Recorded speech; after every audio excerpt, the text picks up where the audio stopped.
Drama की शुरुआत हमें 2 हफ्ते पीछे ले जाती है। एक लड़की अपने अपार्टमेंट का दरवाजा खोलते हुए अंदर आती है और आदत के मुताबिक धीरे से कहती है, मैं घर आ गई। लेकिन घर में उसे जवाब देने वाला कोई नहीं होता, सिर्फ उसके स्मार्ट होम सिस्टम की मशीन जैसी आवाज उसे स्वागत करती है। फिर भी वह हल्के से मुस्कुरा देती है। इस लड़की का नाम सोमी है और यही हमारी कहानी की हीरोइन है। सोमी को अकेले रहना बिल्कुल भी अजीब नहीं लगता, बल्कि वह इसमें पूरी तरह सहज है। घर के अंदर आते ही वह खुद से ही बात करते हुए अपने दिन का हिसाब लगाने लगती है। वह कहती है कि एक दिन में 24 घंटे होते हैं, उनमें से 6 घंटे नींद में चले जाते हैं, 10 घंटे ऑफिस के काम में बीत जाते हैं और बाकी सारे कामों के बाद उसके पास अपने लिए सिर्फ 3 घंटे 30 मिनट ही बचते हैं। लेकिन हैरानी की बात यह है कि उसे इस बात से जरा भी दुख नहीं होता। वह मुस्कुराते हुए धीरे से कहती है, आज का दिन सबसे अच्छा है, कोई वादा नहीं, कोई प्लान नहीं और किसी को जवाब देने की भी जरूरत नहीं। सोमी सच में मानती है कि वह तब सबसे ज्यादा खुश होती है जब वह बिल्कुल अकेली होती है। इसके बाद सीन बदलता है और हम एक व्यस्त शॉपिंग मॉल में पहुंचते हैं। यहाँ सोमी की दोस्त जियान उसे जबरदस्ती लेकर आई है, लेकिन वे दोनों यहाँ मस्ती के लिए शॉपिंग नहीं कर रही हैं। जियान के हिसाब से उनके सामने एक बहुत बड़ी और जरूरी समस्या है। उन्हें तय करना है कि सोमी अपनी कॉलेज की दोस्त डांग की शादी में क्या पहनने वाली है। जियान उसे याद दिलाती है कि वहाँ उनके सारे पुराने क्लासमेट्स आने वाले हैं और उनमें सेजुन भी होगा, जो कभी सोमी का बॉयफ्रेंड था, लेकिन अब वह किसी और को डेट कर रहा है। इसलिए जियान चाहती है कि सोमी उस शादी में इतनी खूबसूरत लगे कि सबकी नजरें उसी पर टिक जाएं। लेकिन सोमी इस बात को हंसकर टाल देती है। वह बहुत शांति से कहती है कि उनका रिश्ता बहुत पहले खत्म हो चुका है और अब उसे किसी को कुछ साबित करने की जरूरत नहीं है। लेकिन जियान इतनी आसानी से हार मानने वाली नहीं है। जैसे ही उसे एक दुकान में बहुत खूबसूरत ड्रेस दिखती है, वह तुरंत सोमी को उसे ट्राई करने के लिए मजबूर कर देती है। इसके बाद दोनों दोस्त एक रेस्टोरेंट में बैठकर खाना खा रही होती हैं। तभी अचानक जियान सोमी से पूछती है, क्या तुम्हें कभी अकेले रहते हुए अकेलापन महसूस नहीं होता? सोमी बिना एक पल सोचे जवाब देती है, बिल्कुल भी नहीं। जियान फिर पूछती है, क्या तुमने कभी किसी को डेट करने या बॉयफ्रेंड बनाने के बारे में नहीं सोचा? सोमी बहुत प्रैक्टिकल तरीके से जवाब देती है। वह कहती है कि अगर वह बॉयफ्रेंड बना भी ले तो उसकी कंपनी उसे सैलरी बढ़ाकर नहीं देगी, उल्टा वह और ज्यादा थक जाएगी और उसके पैसे भी ज्यादा खर्च होंगे। इसलिए उसके हिसाब से डेटिंग सिर्फ समय और ऊर्जा की बर्बादी है। यह सुनकर जियान हंसने लगती है और कहती है कि असली परेशानी तब होती है जब कोई नादान और इमेच्योर लड़का मिल जाए जो सारी मानसिक शांति छीन ले। सोमी कंधे उचकाते हुए कहती है कि इसका समाधान बहुत आसान है, बस किसी मैच्योर इंसान को ढूंढ लो या फिर किसी ऐसे को जो बिल्कुल मेरी तरह हो। यह सुनकर जियान उसे अजीब नजरों से देखती है और कहती है, मतलब कोई ऐसा इंसान जो बुरा तो नहीं है लेकिन थोड़ा ठंडा और दूर दूर रहने वाला है। सोमी इस बात को तारीफ की तरह लेती है। इसके बाद कहानी हमें नेमो वेबटून कंपनी के ऑफिस में ले जाती है। यहाँ पूरे ऑफिस में एक चौंकाने वाली खबर फैल चुकी है। मिस्टर चो, जो कंपनी के सीनियर प्रोड्यूसर थे और जल्द ही टीम लीडर बनने वाले थे, उन्होंने अचानक अपनी नौकरी छोड़ दी है। वह बिना किसी को कुछ समझाए सीधे ऑफिस से बाहर निकल जाते हैं। बाकी कर्मचारी आपस में धीरे धीरे बातें करने लगते हैं। अफवाह यह है कि उनकी अचानक इस्तीफे की वजह है कंपनी के सबसे बड़े और मुश्किल राइटर यूनसोंग को संभालने का भारी तनाव। अब पूरे ऑफिस में सिर्फ एक ही सवाल गूंज रहा है, अब यूनसोंग के अकाउंट को कौन संभालेगा? दो नाम सामने आते हैं, पहला कंपनी की उभरती हुई स्टार प्रोड्यूसर पार्क क्यांग और दूसरा सोमी। जब सोमी यह सब बातें सुनती है तो उसके चेहरे के भाव ही बता देते हैं कि वह क्या सोच रही है। इसके बाद अगला सीन एक कैफे में होता है। कंपनी के डायरेक्टर ने यहाँ एक मीटिंग रखी है। सोमी और पार्क क्यांग दोनों अलग अलग वहाँ पहुंचते हैं। दिलचस्प बात यह है कि दोनों डायरेक्टर के लिए गिफ्ट के रूप में मैकरोन लेकर आई होती है, लेकिन जैसे ही दोनों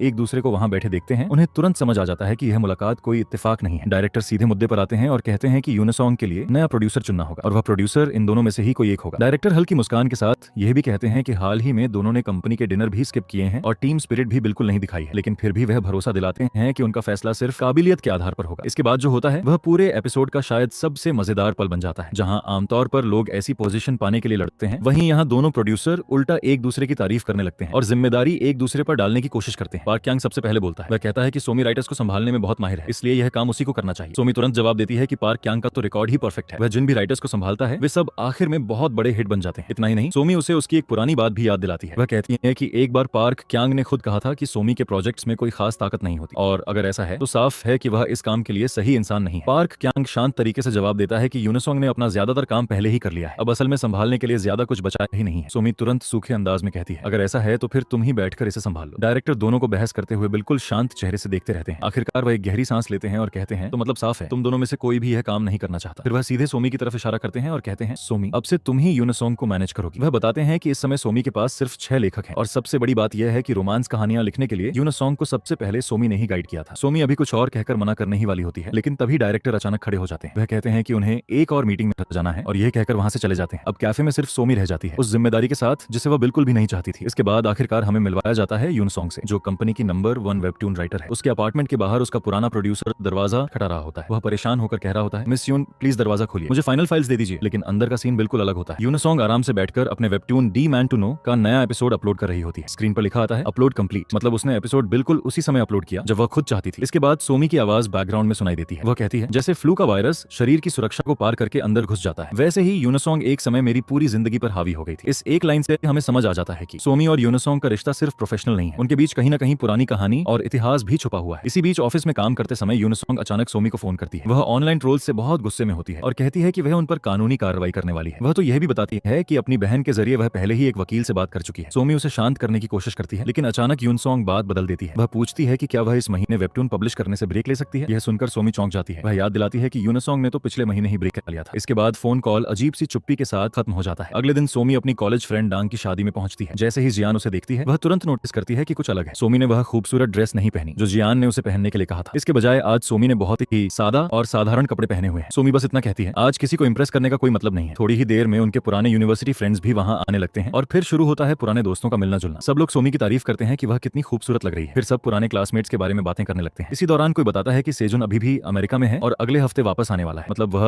वहां मौजूद भी नहीं है, लेकिन फिर भी उसकी परफेक्ट लाइफ की बातें सबके बीच चलती रहती हैं। सोमी ये सब बहुत शांति से सुनती रहती है। उसके चेहरे पर जरा सा भी रिएक्शन नहीं दिखता। शादी की रस्में खत्म होने के बाद अचानक सोमी को अपने अतीत की एक याद आ जाती है। एक बार वह अपने बॉयफ्रेंड के साथ खड़ी थी, तभी उन्होंने एक गेस्ट को अपनी गोद में बच्चा लिए हुए देखा। तब उसके बॉयफ्रेंड ने धीरे से कहा था, कभी न कभी मैं भी अपने बच्चे को ऐसे गोद में लेना चाहता हूँ। सोमी ने मुस्कुराते हुए पूछा था, और तुम शादी किससे करोगे? वह बस कंधे उचकाकर बोला, किसी से, कभी न कभी। यह सुनकर सोमी थोड़ी सी चुप हो गई थी, क्योंकि उसने नोटिस किया था कि जब भी वह फ्यूचर की बात करता था वह हमेशा मैं कहता था, हम कभी नहीं। यह एक छोटा सा पल था, लेकिन इससे साफ पता चलता है कि सोमी की आजादी के पीछे कहीं न कहीं एक गहरी अकेलापन भी छिपा हुआ है। अब कहानी फिर से ऑफिस में लौटती है। सोमी को आधिकारिक तौर पर पार्क क्यांग से काम का हैंडओवर मिलता है। वह बहुत शांति से उसे सब कुछ समझाता है। वेबट्यून के परफॉर्मेंस नंबर, एडवर्टाइजिंग डील्स और ऑडियंस के डेटा, सब कुछ इतना ज्यादा व्यवस्थित है कि देखकर ही लगता है कि उसने बहुत तैयारी की है। सोमी मन ही मन सोचती है, मुझे यह टाइम बम थमाकर तो ये जरूर बहुत खुश होगा। जाने से पहले पार्क क्यांग उसे एक अजीब सा गिफ्ट देता है, एक सोना कूपन। वह बताता है कि मिस्टर चो ने कहा था कि सोमी को इसकी जरूरत पड़ेगी। सोमी तुरंत मना कर देती है और कहती है, मुझे इसकी जरूरत नहीं है, मैं चाहे कुछ भी हो जाए घर जाकर सो ही जाऊंगी। पार्क क्यांग बस हल्का सा मुस्कुरा देता है और वहां से चला जाता है। सोमी उसे जाते हुए देखती रहती है और अपने मन में कुछ सोचती है। तभी उसका एक सहकर्मी आकर बताता है कि आज उसकी यूनसोंग के साथ मीटिंग है। उसी समय लंच टाइम हो चुका होता है और सब लोग खाने के लिए बाहर जा रहे होते हैं। लेकिन मीटिंग शुरू होने से पहले ही यूनसोंग अचानक रेस्टोरेंट के बाहर आ जाती है। जैसे ही सोमी के सहकर्मी उसे देखते हैं वे सब चुपचाप वहां से निकल लेते हैं और सोमी को अकेला छोड़ देते हैं। लंच के दौरान सोमी बहुत सावधानी से एक बात उठाती है। वह कहती है कि वेबटून की कहानी में जो बार बार वही प्लॉट दिखाया जा रहा है, जहां हीरोइन को बार बार ची वू के परिवार द्वारा परेशान किया जाता है और फिर आखिर में हीरो आकर उसे बचाता है। हो सकता है कि अब यह चीज रीडर्स को थोड़ा बोर करने लगी हो। ये सुनते ही यूनसोंग तुरंत जवाब देती है। वह कहती है कि लोग भले ही शिकायत करते हो, लेकिन फिर भी वे कहानी पढ़ना बंद नहीं करते। फिर वह थोड़ा तीखा कमेंट करती है। वह कहती है कि उसे पहले से पता था कि सोमी ऐसी ही होगी, बहुत ज्यादा स्मार्ट, लेकिन उसकी सोच से थोड़ी अलग। सोमी बहुत शांत होकर जवाब देती है, अगर तुम्हें मेरे साथ काम नहीं करना था तो तुम डायरेक्टर को बता सकती थी। लेकिन यूनसोंग इस बात को हल्के में टाल देती है। वह कहती है, जैसे पहले काम करते थे वैसे ही धीरे धीरे सब ठीक हो जाएगा। उसके यह शब्द सुनते ही सोमी के दिमाग में अतीत की कई झलकियां आने लगती हैं, तनाव, डेडलाइन और ढेर सारा काम। इसी बीच अगला सीन आता है। एक आदमी जिसका नाम मिना यंग है, एक कंपनी डीयू से आता है। वह यूनसोंग को एक नया प्रोजेक्ट बताता है। यह एक वर्चुअल डेटिंग सर्विस है जिसका नाम है बॉयफ्रेंड ऑन डिमांड। इस ऐप में पहले से ही यूनसोंग के वेबटून के कैरेक्टर चीवू का इस्तेमाल किया जा रहा है और लोगों का रिस्पॉन्स बहुत जबरदस्त रहा है। अब वह चाहता है कि यूनसोंग की दूसरी कहानियों के मेल कैरेक्टर्स भी इसमें जोड़े जाएं। यूनसोंग मजाक में कहती है कि उसके ज्यादातर कैरेक्टर्स तो चीवू के सस्ते वर्जन जैसे ही हैं। लेकिन तभी सोमी एक शानदार आइडिया देती है। वह कहती है, क्यों ना हम सेकंड मेल लीड्स का इस्तेमाल करें, मतलब वे कैरेक्टर्स जिनके कभी अपनी कहानी में खुशहाल अंत नहीं मिला। सोमी एक टैगलाइन भी सुझाती है, अब आपकी बारी है उसे असली हीरो बनाने की। यह आइडिया सुनकर मिनय यंग तुरंत खुश हो जाता है। लगता है कि डील लगभग पक्की हो गई है। मीटिंग खत्म होने के बाद मिनय यंग चुपचाप सोमी के पास आता है और उसे एक और ऑफर देता है। वह चाहता है कि Somi boyfriend on demand app की पेड बीटा रिव्यूअर बने। मतलब 1 महीने तक वह इस ऐप का इस्तेमाल करेगी, वर्चुअल डेट्स पर जाएगी और फिर अपने ईमानदार रिव्यू देगी। शुरू में सोमी को यह आइडिया थोड़ा अजीब लगता है। उसे लगता है कि ये सब बस एक तरह का बहुत रियलिस्टिक रोल प्लेइंग गेम है। लेकिन जैसे ही मिनय यंग कहता है कि इसके लिए उसे पैसे भी मिलेंगे, सोमी के चेहरे का एक्सप्रेशन तुरंत बदल जाता है। वह उसका बिजनेस कार्ड लेती है और कहती है कि वह इस बारे में सोचकर बताएगी। अगले सीन में रात का समय होता है। सोमी अपने अपार्टमेंट में अकेली बैठी होती है। बॉयफ्रेंड ऑन डिमांड का डिवाइस उसके पास पहुंच चुका है। वह दिए गए निर्देशों के अनुसार उस चमकते हुए रिंग जैसे हेडसेट को अपने सिर पर लगाती है। फिर वह लाल बटन दबाती है। जैसे ही बटन दबता है वह रिंग अचानक चमकने लगती है और अगले ही पल उसके आसपास की दुनिया बदलने लगती है। पहले हवा ठंडी महसूस होती है, फिर अचानक गर्म। चारों तरफ का माहौल पूरी तरह बदल जाता है। सोमी हैरानी से धीरे धीरे चारों ओर देखने लगती है। तभी उसे अपने सामने कोई खड़ा दिखाई देता है, एक जाना पहचाना चेहरा, एक ऐसा चेहरा जिसे वह बहुत अच्छी तरह पहचानती है। वह है चीवू। उसी समय ऐप की खुशमिजाज आवाज सुनाई देती है, बधाई हो मिस सोमी, आप अपनी पहली डेट से मिल चुकी हैं। चीवू सीधे उसकी तरफ देखकर धीरे से पूछता है, क्या आप ठीक हैं? लेकिन सोमी को उसकी आवाज ठीक से सुनाई भी नहीं देती। उसका दिमाग जैसे पूरी तरह जम सा गया हो, क्योंकि ये आदमी असली नहीं होना चाहिए था। घबराकर वह तुरंत अपनी उंगली से वह रिंग निकाल देती है और अगले ही सेकंड सब कुछ गायब हो जाता है। वह अचानक वापस अपने अपार्टमेंट में आ जाती है। उसका दिल बहुत तेजी से धड़क रहा होता है और वह अभी भी समझ नहीं पा रही होती कि अभी क्या हुआ। वह अपने हाथ में उस डिवाइस को देखती है और हैरानी से कहती है, मिनय यंग, तुम सच में जीनियस हो, मैं सच में तुम्हारी इज्जत करती हूँ। अगले सीन में सोमी फिर से उस ऐप में लॉग इन करती है। इस बार वह मानसिक रूप से थोड़ी तैयार है, या कम से कम उसे ऐसा लगता है। जैसे ही वह दोबारा कनेक्ट होती है, वह खुद को एक बहुत ही रंगीन और खुशमिजाज जगह पर खड़ा पाती है। चारों तरफ रंग बिरंगे पोस्टर और सजावट लगी हुई है। उसके सामने एक खुशमिजाज लड़की खड़ी हुई होती है। वह अपना परिचय देती है और बताती है कि वह सोमी की पर्सनल डेटिंग मैनेजर है। वह कहती है कि सोमी उसे बस हारूनी कह सकती है। सोमी चारों तरफ देखते हुए उलझन में पूछती है, हम अभी कहाँ हैं और यहाँ हो क्या रहा है? मैनेजर बहुत शांति से समझाती है कि यह पूरी जगह एक वर्चुअल रियलिटी वर्ल्ड है। जो भी यूजर इस दुनिया में आता है उसे अपने हाथ में एक खास रिंग मिलती है और इसका नियम बहुत आसान है। अगर तुम ये रिंग निकाल दोगी तो तुरंत सिस्टम से लॉग आउट हो जाओगी। सोमी थोड़ी देर सोचती है और फिर सबसे जरूरी सवाल पूछती है, तो क्या मेरा असली शरीर अभी मेरे घर पर सुरक्षित है? मैनेजर हल्की मुस्कान के साथ जवाब देती है। शायद यह जवाब सुनकर सोमी थोड़ा असहज महसूस करती है। इसके बाद मैनेजर उसे एक दरवाजे के सामने लेकर जाती है। उस दरवाजे के ऊपर लिखा होता है the man you think you know. ये वही टाइटल है जो यूनिसॉन्ग के वेबटून का है। सोमी तुरंत समझ जाती है कि अब क्या होने वाला है। वह धीरे धीरे उस दरवाजे के अंदर कदम रखती है। दरवाजे के दूसरी तरफ की दुनिया बिल्कुल वैसी ही दिखती है जैसी उसने वेबटून में अनगिनत बार देखी थी। एसवाई ग्रुप के शानदार ऑफिस, चमकते हुए फर्श और प्रोफेशनल कपड़ों में घूमते एम्प्लॉय। फिर अचानक सोमी अपनी तरफ देखती है और उसे एक बड़ी हैरानी होती है। वह अब उनारे की तरह कपड़े पहने हुई है जो उस वेबटून की फीमेल लीड है। मतलब अब वह खुद उसी कहानी के अंदर एक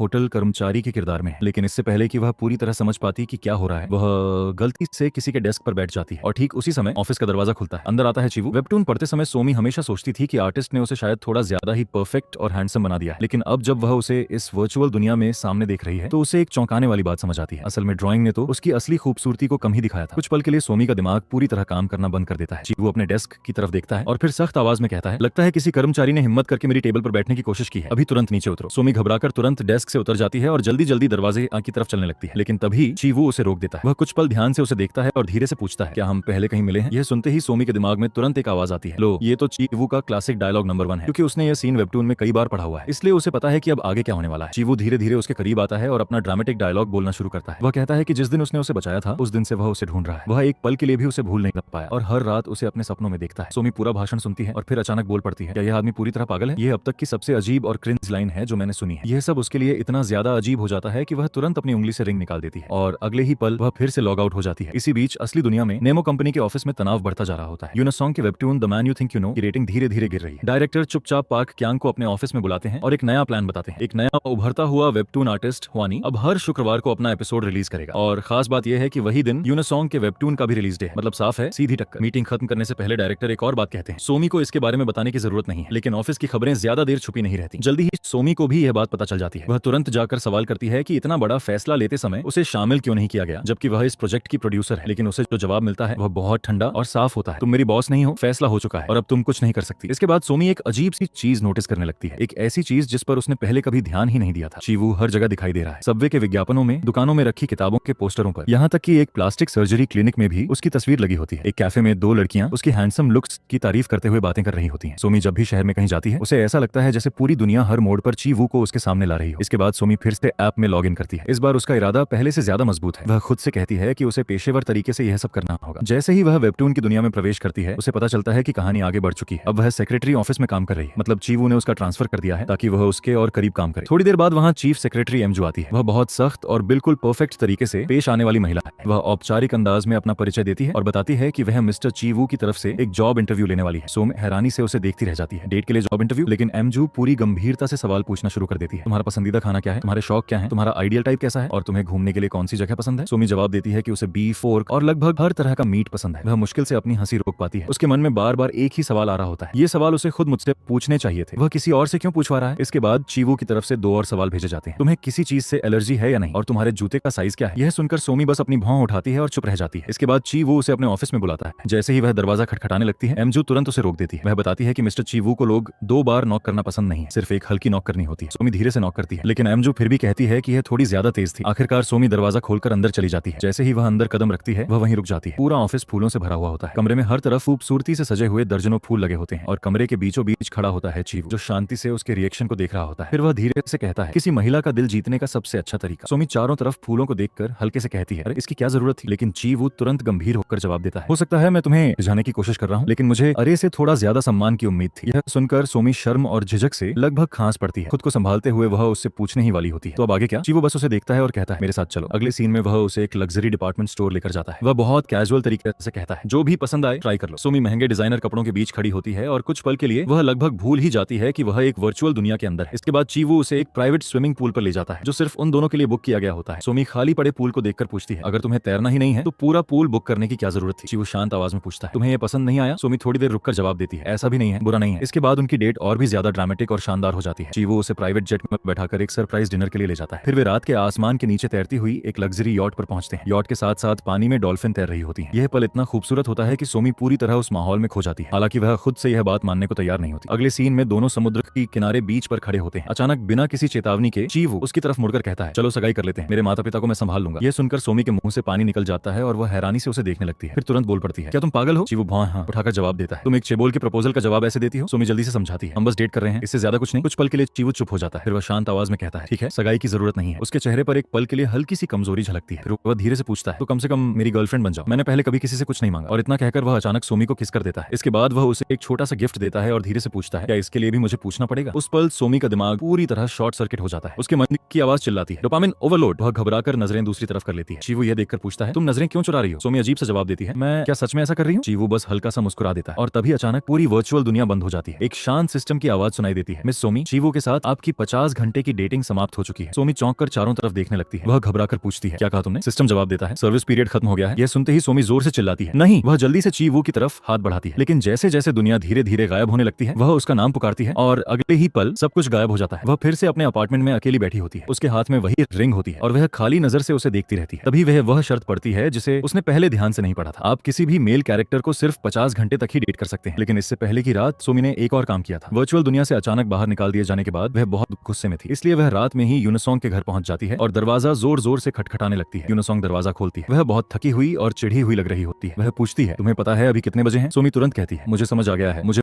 पता चल गया कि चीवू को क्या करना चाहिए। वह अपनी नई समझ उसे बताती है, लेकिन ऐप के बारे में कुछ भी नहीं बताती, बल्कि उसे एक क्रिएटिव आइडिया की तरफ सोमी समझाती है कि असली समस्या चीवू का कैरेक्टर नहीं था। समस्या थी उसका ओवर ड्रामेटिक डायलॉग, बहुत ज्यादा चीजी लाइनें और बनावटी इमोशंस। लेकिन जिस फैंटेसी को वह दिखाता है वह तो वही है जो महिला रीडर्स सच में चाहती हैं। एक ऐसा आदमी जो उनकी थकी हुई जिंदगी से कुछ देर के लिए खूबसूरत और रोमांचक दुनिया में ले जाए। रीडर्स चीवू से बोर नहीं हुई थी, वे सिर्फ उसकी गलत प्रेजेंटेशन से थक गई थी। अगर उस क्रिंज को हटा दिया जाए और सिर्फ असली एहसास पर ध्यान दिया जाए, जैसे लग्जरी स्टोर वाला सीन, शांत स्विमिंग पूल का पल और वह ताकतवर आदमी जो कभी किसी से कुछ नहीं मांगता लेकिन पहली बार सिर्फ तुमसे कुछ मांगता है, तो कहानी फिर से मजबूत और इमोशनल बन सकती है। यूनिसोंग यह सब चुपचाप सुनती रहती है, फिर वह पूरी रात काम करती है और अगली सुबह परिणाम तुरंत सामने आ जाते हैं। नया एपिसोड रिलीज होते ही रीडर्स का रिस्पॉन्स आने लगता है, चार्ट अपडेट होते हैं। ख्वानी का वेबटून नंबर 3 पर पहुंच जाता है और यूनिसोंग का webtoon the man you know फिर से नंबर 1 पर आ जाता है। पूरा ऑफिस खुशी से भर जाता है। सब लोग भागकर सोमी को बधाई देने लगते हैं। सोमी इस जश्न के बीच चुपचाप खड़ी रहती है, हल्की सी मुस्कान के साथ, जैसे अभी भी समझने की कोशिश कर रही हो कि अभी अभी क्या हुआ। अगले सीन में सोमी मिनेओंग से मिलती है। वह ऐप के बारे में अपनी रिव्यू रिपोर्ट देने आई होती है। मिनेओंग उसे पढ़ता है और सिर हिलाते हुए कहता है, बिल्कुल वैसा ही जैसा मैंने उम्मीद की थी, साफ और अच्छी तरह लिखा हुआ। फिर वह मुस्कुराकर पूछता है, सच बताओ, अपने ही वेबटून के कैरेक्टर से मैच होना काफी दिलचस्प रहा होगा, तो अनुभव कैसा था? सोमी कुछ पल सोचती है, फिर जवाब देती है, मजेदार था, बल्कि उससे भी ज्यादा। मिनेओंग फिर पूछता है, तो तुमने सेशन इतनी जल्दी क्यों खत्म कर दिया? सोमी जवाब देती है, क्योंकि चीवू ने शुरुआत में ही स्टैंडर्ड बहुत ऊंचा सेट कर दिया था। मिनेओंग शांत आवाज में कहता है, मिस सोमी, अभी भी 899 कैरेक्टर बाकी हैं। तुम इतनी जल्दी कैसे तय कर सकती हो कि चीवू ही सबसे अच्छा है? अगर तुम अपने बाकी घंटे छोड़ दोगी तो बाद में तुम्हें पछतावा हो सकता है। सोमी चुप हो जाती है। उस शाम वह घर पर खुद से ही बहस करने लगती है। कमरे में इधर उधर घूमते हुए वह खुद से कहती है, मैं दोबारा लॉग इन नहीं करूंगी, मैं इस सर्विस को पहले ही समझ चुकी हूँ, सिर्फ एक काल्पनिक आदमी के लिए वापस जाने की कोई जरूरत नहीं है। लेकिन तभी वह अचानक रुक जाती है और खुद से कहती है, ये तो 1 महीने का ट्रायल है, फिर इसे ठीक से इस्तेमाल क्यों ना करूं? और वैसे भी मैंने कब से फ्री चीजों को मना करना शुरू कर दिया। वह डिवाइस उठाती है और फिर से रिंग पहन लेती है। सोमी एक बार फिर बॉयफ्रेंड ऑन डिमांड की दुनिया में लॉग इन कर जाती है। डेटिंग मैनेजर मुस्कुराते हुए उसका स्वागत करती है। वह कहती है, लगता है आज भी आपको एक शानदार मैच मिलने वाला है, जल्दी चलिए। सोमी अभी भी थोड़ी शक में होती है, लेकिन फिर भी उसके पीछे चल देती है। उसके मन में एक सवाल चल रहा होता है, मिनेओंग ने मुझे वापस आने के लिए तो मना लिया, लेकिन क्या सच में चीवू से ज्यादा रोमांचक कोई आदमी हो सकता है? तभी वह एक बिल्कुल नई दुनिया में कदम रखती है। इस दुनिया का माहौल पूरी तरह अलग होता है। यह जगह चीवू की दुनिया से ज्यादा गर्मजोशी भरी और थोड़ी अराजक लगती है। तभी ऐप की आवाज आती है, बधाई हो मिस सोमी, आप अपनी दूसरी डेट से मिलने वाली हैं। उसी समय वह एक लड़के से टकराती है। दोनों एक पल के लिए एक दूसरे को देखते हैं, लेकिन वह लड़का बिना कुछ बोले अपने दोस्त के साथ मुड़कर चला जाता है। सोमी उसे जाते हुए देखती है और सोचती है, तो कैंपस का सबसे पॉपुलर लड़का मुझे पसंद करता है, अच्छा ट्विस्ट है। लेकिन सच ये है, अभी वह उसे पसंद नहीं करता। अगले सीन में सोमी अपनी कॉलेज फ्रेंड सूजी के साथ कैंपस में घूम रही होती है। दोनों नए स्कूल ईयर की शुरुआत का मजा ले रही होती हैं। वे अलग अलग क्लब के स्टॉल देखती हैं, बातें करती हैं और हंसती रहती हैं। तभी उनकी नजर स्टूडेंट काउंसिल बूथ के पास लगी लंबी लाइन पर पड़ती है। जब वे पूछती हैं कि यह लाइन किस लिए है, तो पता चलता है कि लोग केंडो मैच के टिकट के लिए लाइन में लगे हैं। ये इवेंट पहले ही सोल्ड आउट हो चुका है और इसकी वजह है कोंगजुन किसी तरह सूजी टिकट का इंतजाम कर लेती है और दोनों मैच देखने के लिए अंदर चली जाती हैं। अब सोमी खुद को एक यूनिवर्सिटी जिम्नाजियम के अंदर पाती है। मैच के मैदान में एक लड़का केंडो गियर पहनकर अभी अभी अपनी फाइट खत्म करता है। उसकी चाल बिल्कुल साफ और ताकतवर होती है। पूरा हॉल तालियों और चीयर से गूंज उठता है। स्टैंड में बैठी लड़कियां उसके नाम के पोस्टर लहरा रही होती हैं। यह साफ है कि वह इस पूरे कैंपस का सबसे पॉपुलर लड़का है। उसका नाम है कोंगजुन। वह आर्किटेक्चर का स्टूडेंट है, केंडो क्लब का प्रेसिडेंट है और कैंपस में हर कोई उसका चेहरा जानता है। यही वही लड़का है जिससे सोमी की मुलाकात शुरुआत में हुई थी। इसके बाद सोमी भी केंडो क्लब ज्वाइन कर लेती है। उसके साथ सूजी और कई दूसरी लड़कियां भी क्लब में आती हैं और उनमें से ज्यादातर खुलकर कहती हैं कि उन्होंने क्लब सिर्फ कोंगजुन की वजह से ज्वाइन किया है। पहले प्रैक्टिस सेशन में कोंगजुन खुद सोमी को बेसिक्स सिखाता है। वह कहता है, दायां पैर आगे रखो, तलवार को ऐसे पकड़ो, मिडिल स्टांस, अब सिर की तरफ वार करो। सोमी उसकी हर बात ध्यान से सुनती है और फिर वैसा ही मूव करने की कोशिश करती है। अचानक पूरा कमरा शांत हो जाता है क्योंकि वह सिर्फ ठीक ठाक नहीं थी, वह हैरान कर देने जितनी अच्छी थी। बाकी स्टूडेंट्स एक दूसरे को देखकर हैरान रह जाते हैं। कोंगजुन भी उसे देखकर पूछता है, क्या सच में ये तुम्हारी पहली बार है? सोमी खुद हैरान होकर कहती है, मैं तो आमतौर पर बहुत क्लमजी हूँ, अभी हुआ क्या? कोंगजुन उसे एक दुर्लभ तारीफ देता है। वह कहता है, बहुत अच्छा किया, मैं आगे भी देखने का इंतजार करूंगा। और इतना कहकर वह बस मुड़कर चला जाता है। इसके बाद सोमी फैसला करती है कि अब उसे पहला असली कदम उठाना होगा। प्रैक्टिस खत्म होने के बाद वह कोंगजुन को रोकती है और पूछती है, क्या तुम मेरे साथ डिनर करना चाहोगे? बस हम दोनों। कोंगजुन कुछ पल उसे चुपचाप देखता है, फिर कहता है, तुम काफी जल्दी में हो, अगली बार जब हम एक दूसरे को थोड़ा बेहतर जान लें। और सोमी कुछ जवाब दे पाती उससे पहले ही वह चला जाता है। सोमी वहीं खड़ी रह जाती है, पूरी तरह हैरान। वह तुरंत तुरंत डेटिंग मैनेजर की तरफ मुड़कर शिकायत करती है। क्या उसे अब तक मुझ पर फिदा नहीं होना चाहिए था? आखिर यह बॉयफ्रेंड ऑन डिमांड ही तो है। मैनेजर शांत आवाज में जवाब देती है, क्या तुम्हें लगा था कि यहाँ के सारे 900 आदमी शुरू से ही तुम्हारे पीछे भागेंगे? चीवो को बस उसी तरह लिखा गया था। कुछ डेट्स दूसरों से ज्यादा मुश्किल होती हैं। सोमी कुछ पल इस बात को सोचती है, फिर कहती है, अगर मुझे इसके लिए मेहनत करनी पड़े तो यह असली जिंदगी से अलग कैसे हुआ? मैनेजर कंधे उचकाकर पूछती है, क्या तुम किसी और को चुनना चाहोगी? सोमी आधा सेकंड सोचती है, फिर तुरंत कहती है, नहीं रुको, वह बदलने वाली नहीं है, बल्कि अब वह पूरी ताकत के साथ कोंग जुन को जीतने की कोशिश करेगी। और यहीं से शुरू होती है सोमी की असली मुहिम। हर दिन वह क्लास में अलग अलग लुक के साथ आती है। कभी उसके बाल खुले और लहराते हुए होते हैं तो कभी वह उन्हें बहुत सलीके से बांध कर आती है। हर दिन वह एक नया एक्सपेरिमेंट करती है, इस उम्मीद में कि शायद आज कोंग जुन की नजर उस पर पड़ जाए। एक दिन वह उसे लेक्चर हॉल में देखती है। वह जल्दी से जाकर उसके बगल में बैठ जाती है। वह पूछती है, यह सीट खाली है? कोंग जुन सिर हिलाकर हाँ कह देता है। सोमी फिर कहती है, थोड़ा सा सरक जाओ, और वह ऐसा कर देता है। प्रोफेसर क्लासिकल आर्किटेक्चर के बारे में पढ़ाना शुरू करते हैं, कॉलम्स, मंदिर और हेक्सा स्टाइल स्ट्रक्चर। लेकिन सोमी को एक भी शब्द सुनाई नहीं देता, क्योंकि उसका पूरा ध्यान सिर्फ उस इंसान पर होता है जो उसके बगल में बैठा है। लेक्चर खत्म होते ही सोमी फैसला करती है कि उसे जहां कोंग जुन जाएगा वहीं जाना है। केंडो प्रैक्टिस के दौरान कोंग जुन उसे 1-on-1 मैच के लिए चैलेंज करता है। सोमी तुरंत मान जाती है। कोंग जुन साफ कहता है, इस बार मुझ पर रहम मत करना, अपनी पूरी ताकत लगाना। सोमी सिर हिलाती है। दोनों के बीच फाइट शुरू होती है और जब मैच खत्म होता है स्कोर बोर्ड चमकता है, कोंग जुन लूजर, सोमी विनर। अगले सीन में केंडो क्लब फ्रेशमैन वेलकम पार्टी करता है। वहां सब लोग हंस रहे होते हैं, गेम खेल रहे होते हैं और ड्रिंक्स चल रही होती है। सोमी भी अब सबके साथ खुलकर घुलने मिलने लगती है। वह सीनियर्स के साथ मजाक करती है, पेनल्टी ड्रिंक्स लेती है और माहौल का मजा लेने लगती है। उसी समय वहां कोंग जुन आता है। वह कमरे में नजर दौड़ाता है और उसकी नजर उस लड़की पर पड़ती है जो उसके पास बैठी होती है। सोमी दूर से यह देखती है और उसके मन की आवाज कहती है, मुझे शुरू से ही वह लड़की पसंद नहीं थी। कुछ देर बाद सोमी सीधे कोंग जुन के टेबल के पास चली जाती है और बिल्कुल साफ शब्दों में कहती है, मुझे तुम पसंद हो कोंग जुन। यह सुनते ही पूरा टेबल हंसी और चीयर से गूंज उठता है। सबको लगता है कि सोमी शायद नशे में है, लेकिन कोंग जुन बस उसे शांत नजरों से देखता है और कहता है, हम अभी अभी मिले हैं, तुम मुझे इतना नहीं जानती। उसकी आवाज में कोई कठोरता नहीं होती, बस एक शांत सच्चाई होती है। लेकिन सोमी इसे इनकार नहीं मानती, वह इसे एक चैलेंज की तरह देखती है। पार्टी के बाद दोनों साथ साथ कैंपस की तरफ चलने लगते हैं। रात शांत होती है और बातचीत भी आसान। तभी अचानक बारिश शुरू हो जाती है। दोनों एक साथ दौड़ने लगते हैं। वे एक दूसरे से दूर भागने की कोशिश नहीं कर रहे होते, बल्कि साथ साथ दौड़ रहे होते हैं। कुछ ही सेकंड में दोनों पूरी तरह भीग जाते हैं। उनके कपड़े पानी से भीग चुके होते हैं। आखिरकार वे डॉर्मेट्री के पास एक शेल्टर के नीचे रुक जाते हैं। सोमी उसे देखकर कहती है, तुम इस हालत में लाइब्रेरी नहीं जा सकते। फिर कहती है, पहले कपड़े सुखा लो, रुको, मुझे एक जगह पता है। वह उसे लॉन्ड्री रूम में ले जाती है। वहां कोंग जुन अपने गीले कपड़े ड्रायर में डाल देता है। कुछ देर बाद वह कहता है कि अब उसे जाना चाहिए, लेकिन सोमी उसकी तरफ देखकर कहती है, मैं नहीं जाना चाहती, मैं यहीं तुम्हारे साथ रहना चाहती हूँ। कोंग जुन कुछ पल उसे चुपचाप देखता है, फिर हल्की मुस्कान के साथ कहता है, तुम सच में अलग हो, और धीरे से जोड़ता है, तुम काफी बोल्ड हो, है ना? ये शिकायत नहीं होती, बस एक सच्चा कमेंट होता है। जाने से पहले वह मुड़कर धीरे से कहता है, सर्दी मत लगवा लेना। कुछ दिन बीत जाते हैं। एक दोपहर सोमी लाइब्रेरी में चुपचाप बैठी होती है। तभी उसकी नजर पास बैठे कोंग जुन पर पड़ती है। जब कोंग जुन देखता है कि सोमी उसे देख रही है तो वह खुद उसके पास आ जाता है। कुछ पल रुककर पूछता है, क्या तुमने खाना खाया? सोमी सिर हिलाकर कहती है, नहीं। कोंग जुन हल्का सा सिर हिलाता है और कहता है, तो चलो खाना खाते हैं। दोनों एक छोटे से रेस्टोरेंट में जाकर आमने सामने बैठते हैं। वे बातें करते हैं और दोनों काफी खुश दिखाई देते हैं। कुछ समय बाद दोनों एक प्रोजेक्ट पर साथ काम करने लगते हैं। यह कोंग जुन का आर्किटेक्चर असाइनमेंट होता है। धीरे धीरे सोमी भी उस प्रोजेक्ट का हिस्सा बन जाती है। दोनों टेबल पर फैले कागजों के बीच साथ साथ बैठे होते हैं। कोंग जुन एक स्केच बनाता है और उसे दिखाता है। सोमी सिर थोड़ा झुकाकर उसे ध्यान से देखती है और फिर ईमानदारी से अपनी राय देती है। इसी तरह दोनों साथ साथ कई खुश और शांत पल बिताने लगते हैं। उसी समय असल दुनिया में भी चीजें आगे बढ़ रही होती हैं। नेमो कंपनी के ऑफिस में डायरेक्टर सोमी को अपने ऑफिस में बुलाते हैं। वह बताते हैं कि यूनिसॉन्ग का फोन आया था। वह 2 हफ्ते की छुट्टी चाहती है और उसने मजाक में कहा, अगर छुट्टी नहीं मिली तो फिर मेरे अंतिम संस्कार में आना पड़ेगा। इसके बाद डायरेक्टर अचानक कुछ ऐसा कहते हैं जिसकी सोमी को उम्मीद नहीं थी। वह कहते हैं, अच्छा काम किया, मुझे पिछला एपिसोड बहुत पसंद आया, ऐसे ही काम करते रहो। सोमी कुछ समझ पाती उससे पहले ही वह उसे छुट्टी दे देते हैं। बाद में सोमी अपने एक सहकर्मी को यह खबर बताती है, मुझे 2 हफ्ते की छुट्टी मिली है। सहकर्मी तुरंत कहता है, चलो जेजू आइलैंड घूमने चलते हैं, लेकिन सोमी सिर हिलाकर मना कर देती है। अगले सीन में सोमी अपनी दोस्त जी यून के साथ खाना खा रही होती है। बात करते करते सोमी अचानक पूछती है, अगर तुम्हें फिर से 20 साल की उम्र में जाने का मौका मिले तो तुम क्या ट्राई करना चाहोगे? जी यून तुरंत एक मजाकिया और बेवकूफी भरा जवाब देता है। उसका जवाब सुनकर दोनों जोर से हंस पड़ते हैं, लेकिन फिर सोमी खुद ही गंभीर होकर कहती है, अगर मुझे मौका मिले तो मैं अपनी जिंदगी बिल्कुल अलग जीना चाहूंगी, बिल्कुल उलटी। अगर मुझे कोई पसंद आए तो मैं सीधे उसके पास चली जाऊं, मैं बहुत ज्यादा प्रोएक्टिव रहूंगी। यह सुनकर जी यून हंसते हुए कहता है, तुम 20 की उम्र में पहले से ही बहुत प्रोएक्टिव थी। सोमी हैरान होकर उसकी तरफ देखती है। तब जी यून उसे पुरानी बात याद दिलाता है। वह कहता है कि उस समय से जून को नामी पर क्रश था, लेकिन सोमी ही थी जो लगातार उसके पीछे लगी रही और आखिर में वही उसे अपना बना पाई। सोमी यह सुनकर चुप हो जाती है, क्योंकि उसे यह बात लगभग पूरी तरह भूल चुकी थी। असल में वही थी जिसने सबसे पहले उसका पीछा किया था। सोमी धीरे से सोचती है, फिर मैं ऐसी कैसे बन गई? जी यून कंधे उचकाते हुए सीधे जवाब देता है, इतने साल तक उसके साथ डेट करने से तुम बदल गए। इसके बाद ऑफिस की पूरी टीम कंपनी डिनर के लिए बाहर जाती है। वहां पार्क क्यांग भी आ जाता है, जिसे देखकर सब लोग हैरान रह जाते हैं, क्योंकि वह आमतौर पर ऐसे डिनर में कभी नहीं आता। वह शांत आवाज में कहता है कि उस शाम घर जाना थोड़ा अजीब लग रहा था। डिनर खत्म होने के बाद सोमी और पार्क क्यांग एक साथ रेस्टोरेंट से बाहर निकलते हैं। वह कैजुअली पूछता है, क्या तुम घर जा रही हो? सोमी पहले सिर हिलाकर हाँ कहती है, लेकिन फिर अचानक खुद को सुधारती है, नहीं, असल में मेरी एक डेट है। पार्क क्यांग बस इतना कहता है, तो फिर अपनी डेट एंजॉय करो, और वह वहां से चला जाता है। सोमी कुछ देर तक उसे जाते हुए देखती रहती है, लेकिन अगले ही पल वह खुद ठंडी सड़क पर अकेली खड़ी रह जाती है। फिर खुद से बड़बड़ाती है, डेट? सच में? क्या मैं पागल हो गई हूँ? और फिर वह भी चलने लगती है। अगले सीन में वह घर पर होती है। तभी उसका फोन चमकता है। विजुअल डिजाइन क्लास के ग्रुप चैट से एक नोटिफिकेशन आता है। नामी ने मोबाइल वेडिंग इन्विटेशन भेजा होता है। उसमें लिखा होता है, सेजून और नामी की शादी 23 नवंबर 2025। ग्रुप चैट तुरंत बधाइयों से भर जाता है। कुछ देर बाद जी यून उसे प्राइवेट मैसेज भेजता है, क्या वो पागल है? उसे पता था कि तुम भी उसी ग्रुप में हो। सोमी बस चुपचाप उस इन्विटेशन को देखती रहती है। कुछ देर बाद उसका फोन बजता है। कॉल से जून का होता है। सोमी कॉल उठा लेती है। जून माफी मांगते हुए कहता है कि नामी ने शायद यह नहीं सोचा होगा कि उसका मैसेज सोमी के लिए असहज हो सकता है, लेकिन सोमी की आवाज शांत रहती है। वह कहती है ये बस एक और वेडिंग इन्विटेशन ही तो है। जून राहत की सांस लेता है। वह कहता है कि उसे खुशी है कि वह ठीक है। सोमी कहती है कि उसे अब फोन रखना होगा और कॉल काट देती है, लेकिन कॉल खत्म होते ही पुरानी यादें वापस आने लगती हैं, टूटे फूटे टुकड़ों में। एक याद में एक जवान से जून उसके सामने खड़ा होता है। वह अपने पहले काम के दिन के लिए अच्छे कपड़े पहने होता है। वह मुस्कुराकर कहता है देखो मैं अच्छा लग रहा हूं ना। सोमी हंस पड़ती है। उस समय उनके बीच सब कुछ नया और चमकदार था, लेकिन फिर एक दूसरी याद आती है जो कहीं ज्यादा भारी होती है। एक रात से जून उसका हाथ पकड़कर उससे जाने से रोक रहा होता है। सोमी की आवाज दर्द से भरी होती है। तुम अपने आप को समझते क्या हो? सबसे जून धीरे से जवाब देता है शायद मैंने पहले कहा था, लेकिन हम दोनों जानते थे कि चीजें बदल चुकी थी। सोमी सिर हिलाकर कहती है मैं कभी नहीं बदली। कुछ पल की चुप्पी के बाद से जून धीरे से कहता है लोग बदल जाते हैं। अगर मैं उस इंसान से प्यार कर पाता जो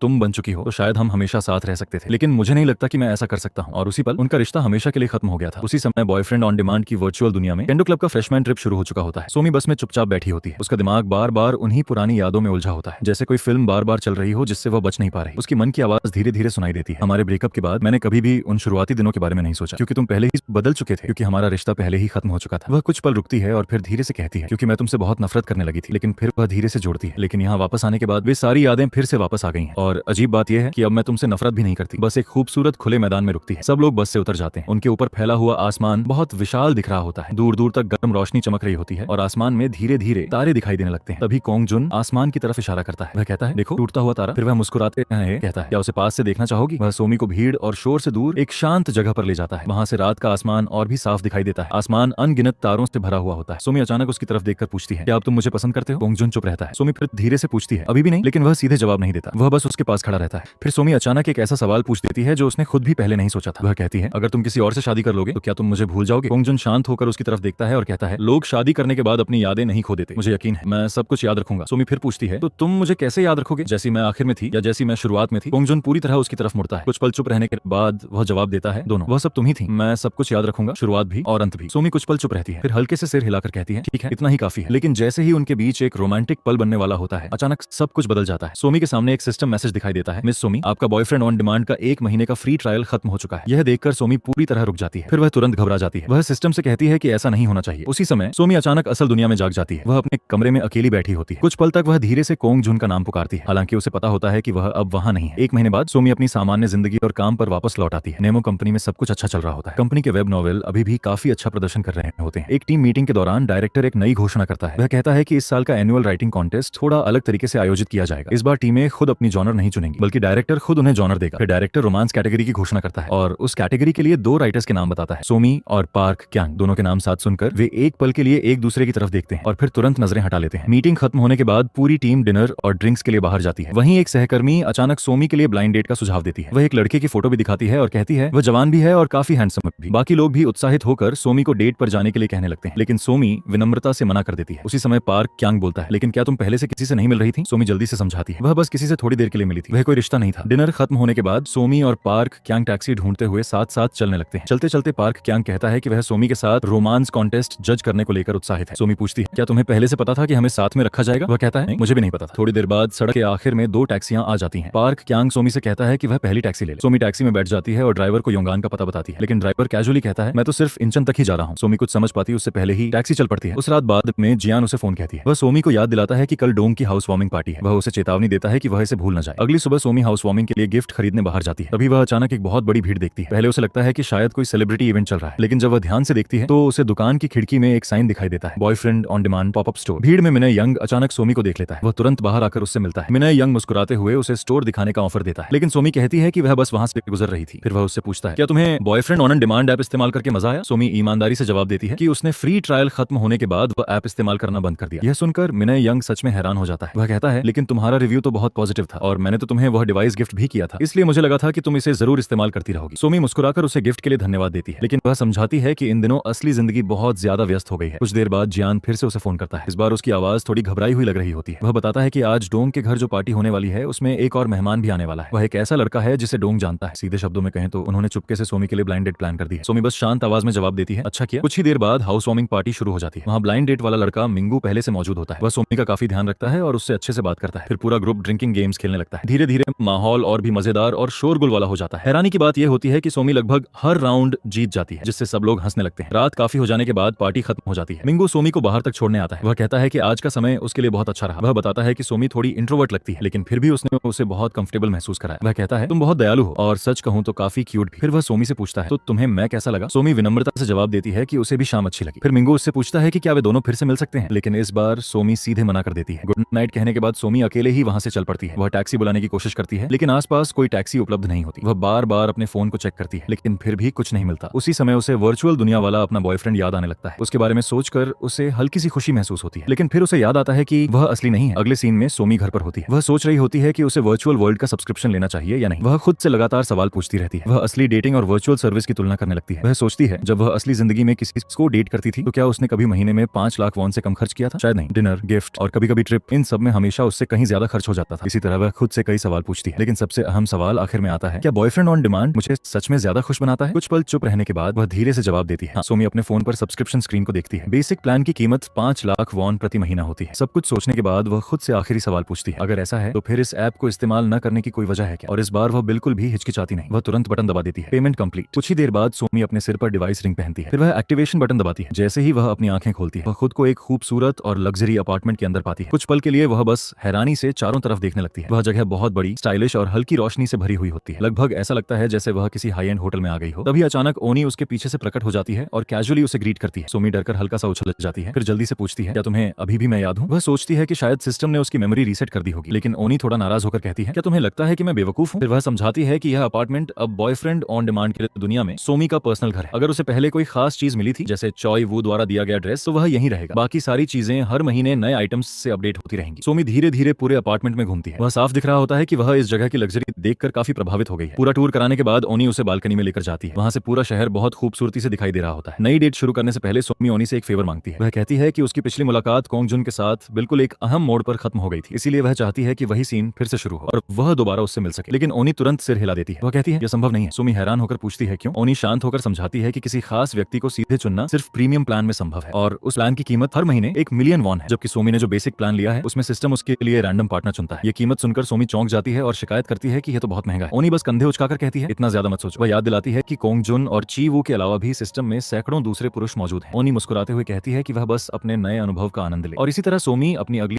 वर्चुअल डेट के लिए तैयार हो जाती है। अचानक सोमी खुद को एक नई वर्चुअल डेट के अंदर पाती है। इस बार वह एक कमर्शियल एयरप्लेन की फ्लाइट अटेंडेंट बनी हुई है, लेकिन अचानक फ्लाइट में खतरनाक स्थिति बन जाती है। एक यात्री बंदूक निकाल लेता है और पूरा विमान हिलने लगता है। तभी एक एजेंट बे हियन वू उस इमरजेंसी को संभाल रहा होता है। सिस्टम सोमी को बधाई देता है कि उसने अपनी तीसरी डेट शुरू कर दी है। सोमी चारों तरफ हो रही अफरा तफरी को देखकर मजाक में कहती है, वाह, पैसे वाले वर्जन की प्रोडक्शन क्वालिटी तो काफी ज्यादा है, लेकिन इतना खतरनाक सीन देखकर वह सच में डर जाती है। इसलिए वह तुरंत डेट से लॉग आउट कर देती है। अगला सीन लोड होता है। इस बार सोमी खुद को एक हॉस्पिटल में इंटर्न के रूप में पाती है। कॉरिडोर में एक सीनियर डॉक्टर उस पर जोर जोर से चिल्ला रहा होता है। वह गुस्सैल और चिड़चिड़ा स्वभाव का होता है, लेकिन अचानक वही डॉक्टर कहता है कि वह एक हफ्ते से सोमी को पसंद करने लगा है और अब उसके जवाब का इंतजार करते करते वह अधीर हो गया है। फिर वह ड्रामेटिक अंदाज में कहता है, जिस इंसान के साथ मैं पैराडाइज आइलैंड जाना चाहता हूँ वह सोमी है। सीन फिर से बदल जाता है। इस बार कोर्ट रूम दिखाई देता है। एक प्रोसिक्यूटर और जज कानूनी बहस कर रहे होते हैं। अचानक प्रोसिक्यूटर पूछता है, क्या आज रात आप व्यस्त हैं? जज शांत होकर जवाब देता है, यहाँ प्यार कानून से भी ऊपर है। फिर एक और सीन आता है। इस बार सोमी एक मशहूर अभिनेत्री होती है और वह अपने बॉडीगार्ड से प्यार करने लगती है। इसी तरह वह बॉयफ्रेंड ऑन डिमांड में कई अलग अलग डेट्स का अनुभव करती है और साफ दिखाई देता है कि वह वहाँ काफी खुश है। फिर एक आइडल शो का सीन दिखाई देता है। उस आइडल का नाम जे पार्क होता है। अचानक एक नया नोटिफिकेशन आता है, सीक्रेट डेट इन्विटेशन जे पार्क। सोमी बिना सोचे तुरंत उसे स्वीकार कर लेती है। अगले सीन में हम असली दुनिया में लौटते हैं। सोमी और पार्क क्यांग एक कॉफी शॉप में होते हैं। सोमी अपने रोज वाले कैफे से सिर्फ एक कॉफी खरीदती है। उसे याद आता है कि पार्क क्यांग आमतौर पर 2 कॉफी खरीदता था, लेकिन आज उसने भी सिर्फ एक ही खरीदी है। जब सोमी उससे पूछती है तो वह बस इतना कहता है कि आज उसे दूसरी कॉफी की जरूरत नहीं थी, लेकिन वह इसका कारण नहीं बताता। ऑफिस में उसकी सहकर्मी हिबेन एक ब्लाइंड डेट की वजह से परेशान होती है, क्योंकि उस लड़के ने बस इतना मैसेज भेजा था, हैप्पी बर्थडे मैम, और फिर कभी मिलने के लिए नहीं पूछा। यह सुनकर सब लोग हंसने लगते हैं। तब सोमी उसका फोन लेकर खुद उस लड़के को मैसेज भेज देती है। हिबेन घबरा जाती है, लेकिन थोड़ी देर बाद वह लड़का जवाब देता है और वीकेंड पर मिलने के लिए तैयार हो जाता है। तब सोमी कहती है, कभी कभी हमें खुद पहले कदम उठाना चाहिए। अगले सीन में काम पर एक समस्या आ जाती है। एक राइटर आखिरी समय में एपिसोड की फाइल भेजता है। सोमी उसे अपलोड कर देती है, लेकिन बाद में जब वह कमेंट सेक्शन चेक करती है तो इंटरनेट पर हंगामा मचा हुआ होता है, क्योंकि एपिसोड में एक टाइपो मिस्टेक हो गई होती है। रोमांटिक लाइन में गलती हो गई थी। यह देखकर सोमी बहुत शर्मिंदा महसूस करती है। फिर वह उस राइटर यून सोंग को मैसेज भेजती है, अब से फाइल हर बार शाम 7 बजे से पहले भेजना। मैं रिक्वेस्ट नहीं कर रही, बता रही हूँ। सोमी धीरे से जोड़ती है, मुझे शर्म से मरने का मन कर रहा है। जब यून सोंग यह मैसेज पढ़ता है तो वह गुस्सा हो जाता है। वह सोचता है कि सुबह सुबह उस पर हमला क्यों किया जा रहा है। फिर वह कमेंट सेक्शन में बहस करने लगता है और क्रिटिक्स का मजाक उड़ाता है। उसके बाद सोमी फिर से ऐप में लॉग इन करती है। वर्चुअल दुनिया में एक नया सीन लोड होता है। सोमी चारों तरफ देख रही होती है। तभी उसे एक आवाज सुनाई देती है। वह आवाज कोंग जुन की होती है। वह वहां खड़ा होता है, लेकिन अब वह पहले से लगभग 10 साल बड़ा दिखाई दे रहा होता है। वह सोमी की तरफ देखता है जैसे उसे बहुत समय से याद कर रहा हो। वह धीरे से कहता है, क्या यह तुम हो? काफी समय हो गया। स्क्रीन पर लिखा आता है स्प्रिंग एंड यू और फिर to be continued. Somi screen पर यह शब्द देखकर खुद से कहती है, मुझे पता था कि यह सब्सक्रिप्शन बढ़ाने का एक ट्रिक है, लेकिन उसे फिर से देखकर मैं फिर से फंस गई। फिर वह कोंग जुन की तरफ देखकर कहती है, तुम तुम बहुत बदल गए हो। कोंग जुन हल्का मुस्कुराकर कहता है, सच? तुम भी तो बदल गई हो। 10 साल बहुत लंबा समय होता है। फिर वह धीरे से जोड़ता है, लेकिन तुम अभी भी बहुत अच्छी लगती हो। सोमी हल्के से मुस्कुरा देती है। अगले सीन में हम देखते हैं कि सोमी और कांग जून एक रेस्टोरेंट में साथ बैठे हैं। सोमी उससे पूछती है कि इन सालों में वह कैसा रहा। कांग जून बताता है कि ग्रेजुएशन के बाद उसने अपने कुछ कॉलेज दोस्तों के साथ मिलकर एक कंपनी शुरू की। फिर सोमी उससे पूछती है कि क्या वह अभी भी कोंडो मार्शल आर्ट की प्रैक्टिस करता है। यह सुनकर कांग जून हंस पड़ता है और कहता है कि उसने वह सब छोड़ दिया, क्योंकि पिछली बार प्रैक्टिस मैच में सोमी ने उसे पूरी तरह हरा दिया था। सोमी मजाक में कहती है कि शायद उसे उस समय उस पर थोड़ा रहम करना चाहिए था, लेकिन धीरे धीरे उनकी बातचीत गंभीर हो जाती है। कांग जून शांत आवाज में मानता है कि जब सोमी अचानक कॉलेज छोड़कर चली गई थी तब वह बहुत मुश्किल दौर से गुजरा था। फिर वह उससे पूछता है कि आखिर उस समय सच में क्या हुआ था। सोमी कुछ पल चुप रहती है और बस इतना कहती है कि उसके अपने कारण थे। कांग जून कहता है कि कम से कम उसे कांटेक्ट में तो रहना चाहिए था। सोमी उससे माफी मांगती है कि वह बिना बताए गायब हो गई थी। फिर माहौल बदलने के लिए वह अपने मौजूदा काम के बारे में बताने लगती है। वह कांग जून को अपना बिजनेस कार्ड देती है। उस कार्ड पर लिखा होता है वेबटून प्रोड्यूसर ओ कंपनी। कांग जून कार्ड पढ़ता है और मुस्कुराकर कहता है कि यह नौकरी उस पर बिल्कुल सूट करती है। उसी समय सोमी मन ही मन सोचती है कि यह पहली बार है जब उसे लगता है कि वर्चुअल दुनिया में वह जैसी है असल जिंदगी में भी वही है। कुछ समय बाद दोनों सोमी के ऑफिस बिल्डिंग के बाहर पहुंचते हैं। कांग जून ऊपर बिल्डिंग की तरफ देखता है और कहता है कि अब से उन्हें अक्सर मिलना चाहिए। सोमी हल्की सी मुस्कान के साथ इस बात से सहमत हो जाती है। कांग जून कहता है कि रात काफी हो गई है, इसलिए वह उसे घर छोड़ देता है, लेकिन सोमी हंसते हुए कहती है कि वह 20 साल की लड़की नहीं है जो खुद घर नहीं जा सकती। उस रात देर में सोमी का फोन बजता है। वह फोन उठाती है और सामने से आवाज आती है, क्या तुम सुरक्षित घर पहुंच गई? यह आवाज कांग जून की होती है। सोमी हैरान होकर अपने फोन को देखती है और सोचती है कि वह ऐप के बाहर उसे कैसे कॉल कर सकता है। तब उसे पता चलता है कि बेसिक प्लान वाले सब्सक्राइबर भी ऐप से लॉग आउट होने के बाद कैरेक्टर से कॉल और मैसेज कर सकते हैं। सोमी को यह बात अविश्वसनीय लगती है, लेकिन फिर भी वह कॉल जारी रखती है। कांग जून कहता है कि उसे नींद नहीं आ रही। सोमी जवाब देती है कि अब तो वह भी पूरी तरह जाग गई है। कांग जून कहता है कि क्यों ना वे दोनों बात करते करते ही सो जाएं। फिर दोनों हॉरर फिल्मों के बारे में बात करने लगते हैं। बातचीत जल्दी ही काफी मजेदार हो जाती है। सोमी हैरान होती है कि कांग जून को वह एक खास हॉरर फिल्म भी पता है जो उसे बहुत पसंद है। कांग जून कहता है कि कोई भी असली हॉरर फैन उस फिल्म को जरूर जानता होगा। अगली सुबह सोमी ऑफिस पहुंचती है। वहां पार्क क्योंग पहले से ही बैठा होता है। आज उन्हें वेबटून कॉन्टेस्ट की जजिंग करनी होती है। पार्क क्योंग ने पहले ही कॉफी बना ली थी, लेकिन सोमी के देर से आने की वजह से वह ठंडी हो चुकी होती है। सोमी उसे धन्यवाद देती है और दोनों काम शुरू करते हैं, लेकिन जल्दी ही दोनों के बीच बहस शुरू हो जाती है। पार्क क्योंग एक एंट्री की आलोचना करते हुए कहता है कि वह किसी पुराने काम की कॉपी लगती है। सोमी कहती है कि ओरिजिनलिटी कभी कभी लोगों की सोच पर भी निर्भर करती है। फिर पार्क क्योंग एक और कहानी को बच्चों जैसी कह देता है। सोमी तुरंत जवाब देती है कि कई ऐसी कहानियां जिनकी कहानी बहुत सिंपल होती है फिर भी चार्ट में टॉप पर रहती है। यह कहते हुए वह हल्के से उसकी तरफ देखती है। पार्क क्योंग पूछता है कि वह किस टाइटल की बात कर रही है। सोमी बस कैजुअली कहती है कि ऐसे कई टाइटल हैं। मन ही मन वह सोचती है कि आज पार्क क्योंग इतना चिड़चिड़ा क्यों लग रहा है। जब बहस ज्यादा बढ़ने लगती है तो पार्क क्योंग ब्रेक लेने का फैसला करता है। ब्रेक के दौरान सोमी के फोन में वाइब्रेशन होता है। ये कांग जून का मैसेज होता है। मैसेज में लिखा होता है, क्या तुम ऑफिस सुरक्षित पहुंच गई? आज का दिन अच्छा रहे। शाम को काम खत्म होने के बाद सोमी हाबजोंग स्टेशन की तरफ जाती है। वहां कांग जून पहले से उसका इंतजार कर रहा होता है। सोमी पूछती है कि क्या वह देर से आई है, लेकिन कांग जून मुस्कुराकर कहता है कि टाइमिंग बिल्कुल परफेक्ट है क्योंकि मूवी अभी शुरू होने वाली है। दोनों साथ में बैठकर फिल्म देखते हैं और कांग जून उसे पॉपकॉर्न भी ऑफर करता है। दोनों उस पल को बहुत एंजॉय करते हैं। फिल्म के बाद कांग जून उसे अपने कंपनी ऑफिस ले जाता है जो पास में ही होता है। क्योंकि आज रविवार है इसलिए पूरा बिल्डिंग खाली और शांत होता है। सोमी धीरे धीरे ऑफिस के अंदर घूमती है और हर चीज को ध्यान से देखती है। फिर दोनों ताजी हवा लेने के लिए रूफटॉप पर जाते हैं। नीचे पूरी रात की चमकती हुई सिटी दिखाई दे रही होती है। कुछ देर की खामोशी के बाद कांग जून उससे एक सवाल पूछता है। वह पूछता है कि क्या वह फिर से पहले की तरह गायब हो जाएगी। सोमी उसकी तरफ देखती है और मजबूती से कहती है, इस बार मैं कहीं नहीं जाने वाली। उसके बाद से सोमी और कांग जून के दिन मैसेज से भर जाते हैं। हर सुबह कांग जून काम पर जाते हुए उसे मैसेज भेजता है, मैं काम पर जा रहा हूँ, तुम्हारा दिन अच्छा रहे। यहाँ तक कि ऑफिस में मीटिंग के दौरान भी सोमी टेबल के नीचे छुपकर अपना फोन चेक करती रहती है। एक दिन वेबटून सबमिशन की मीटिंग चल रही होती है। तभी पार्क क्योंग उसे बार बार फोन देखते हुए नोटिस कर लेता है और पूछता है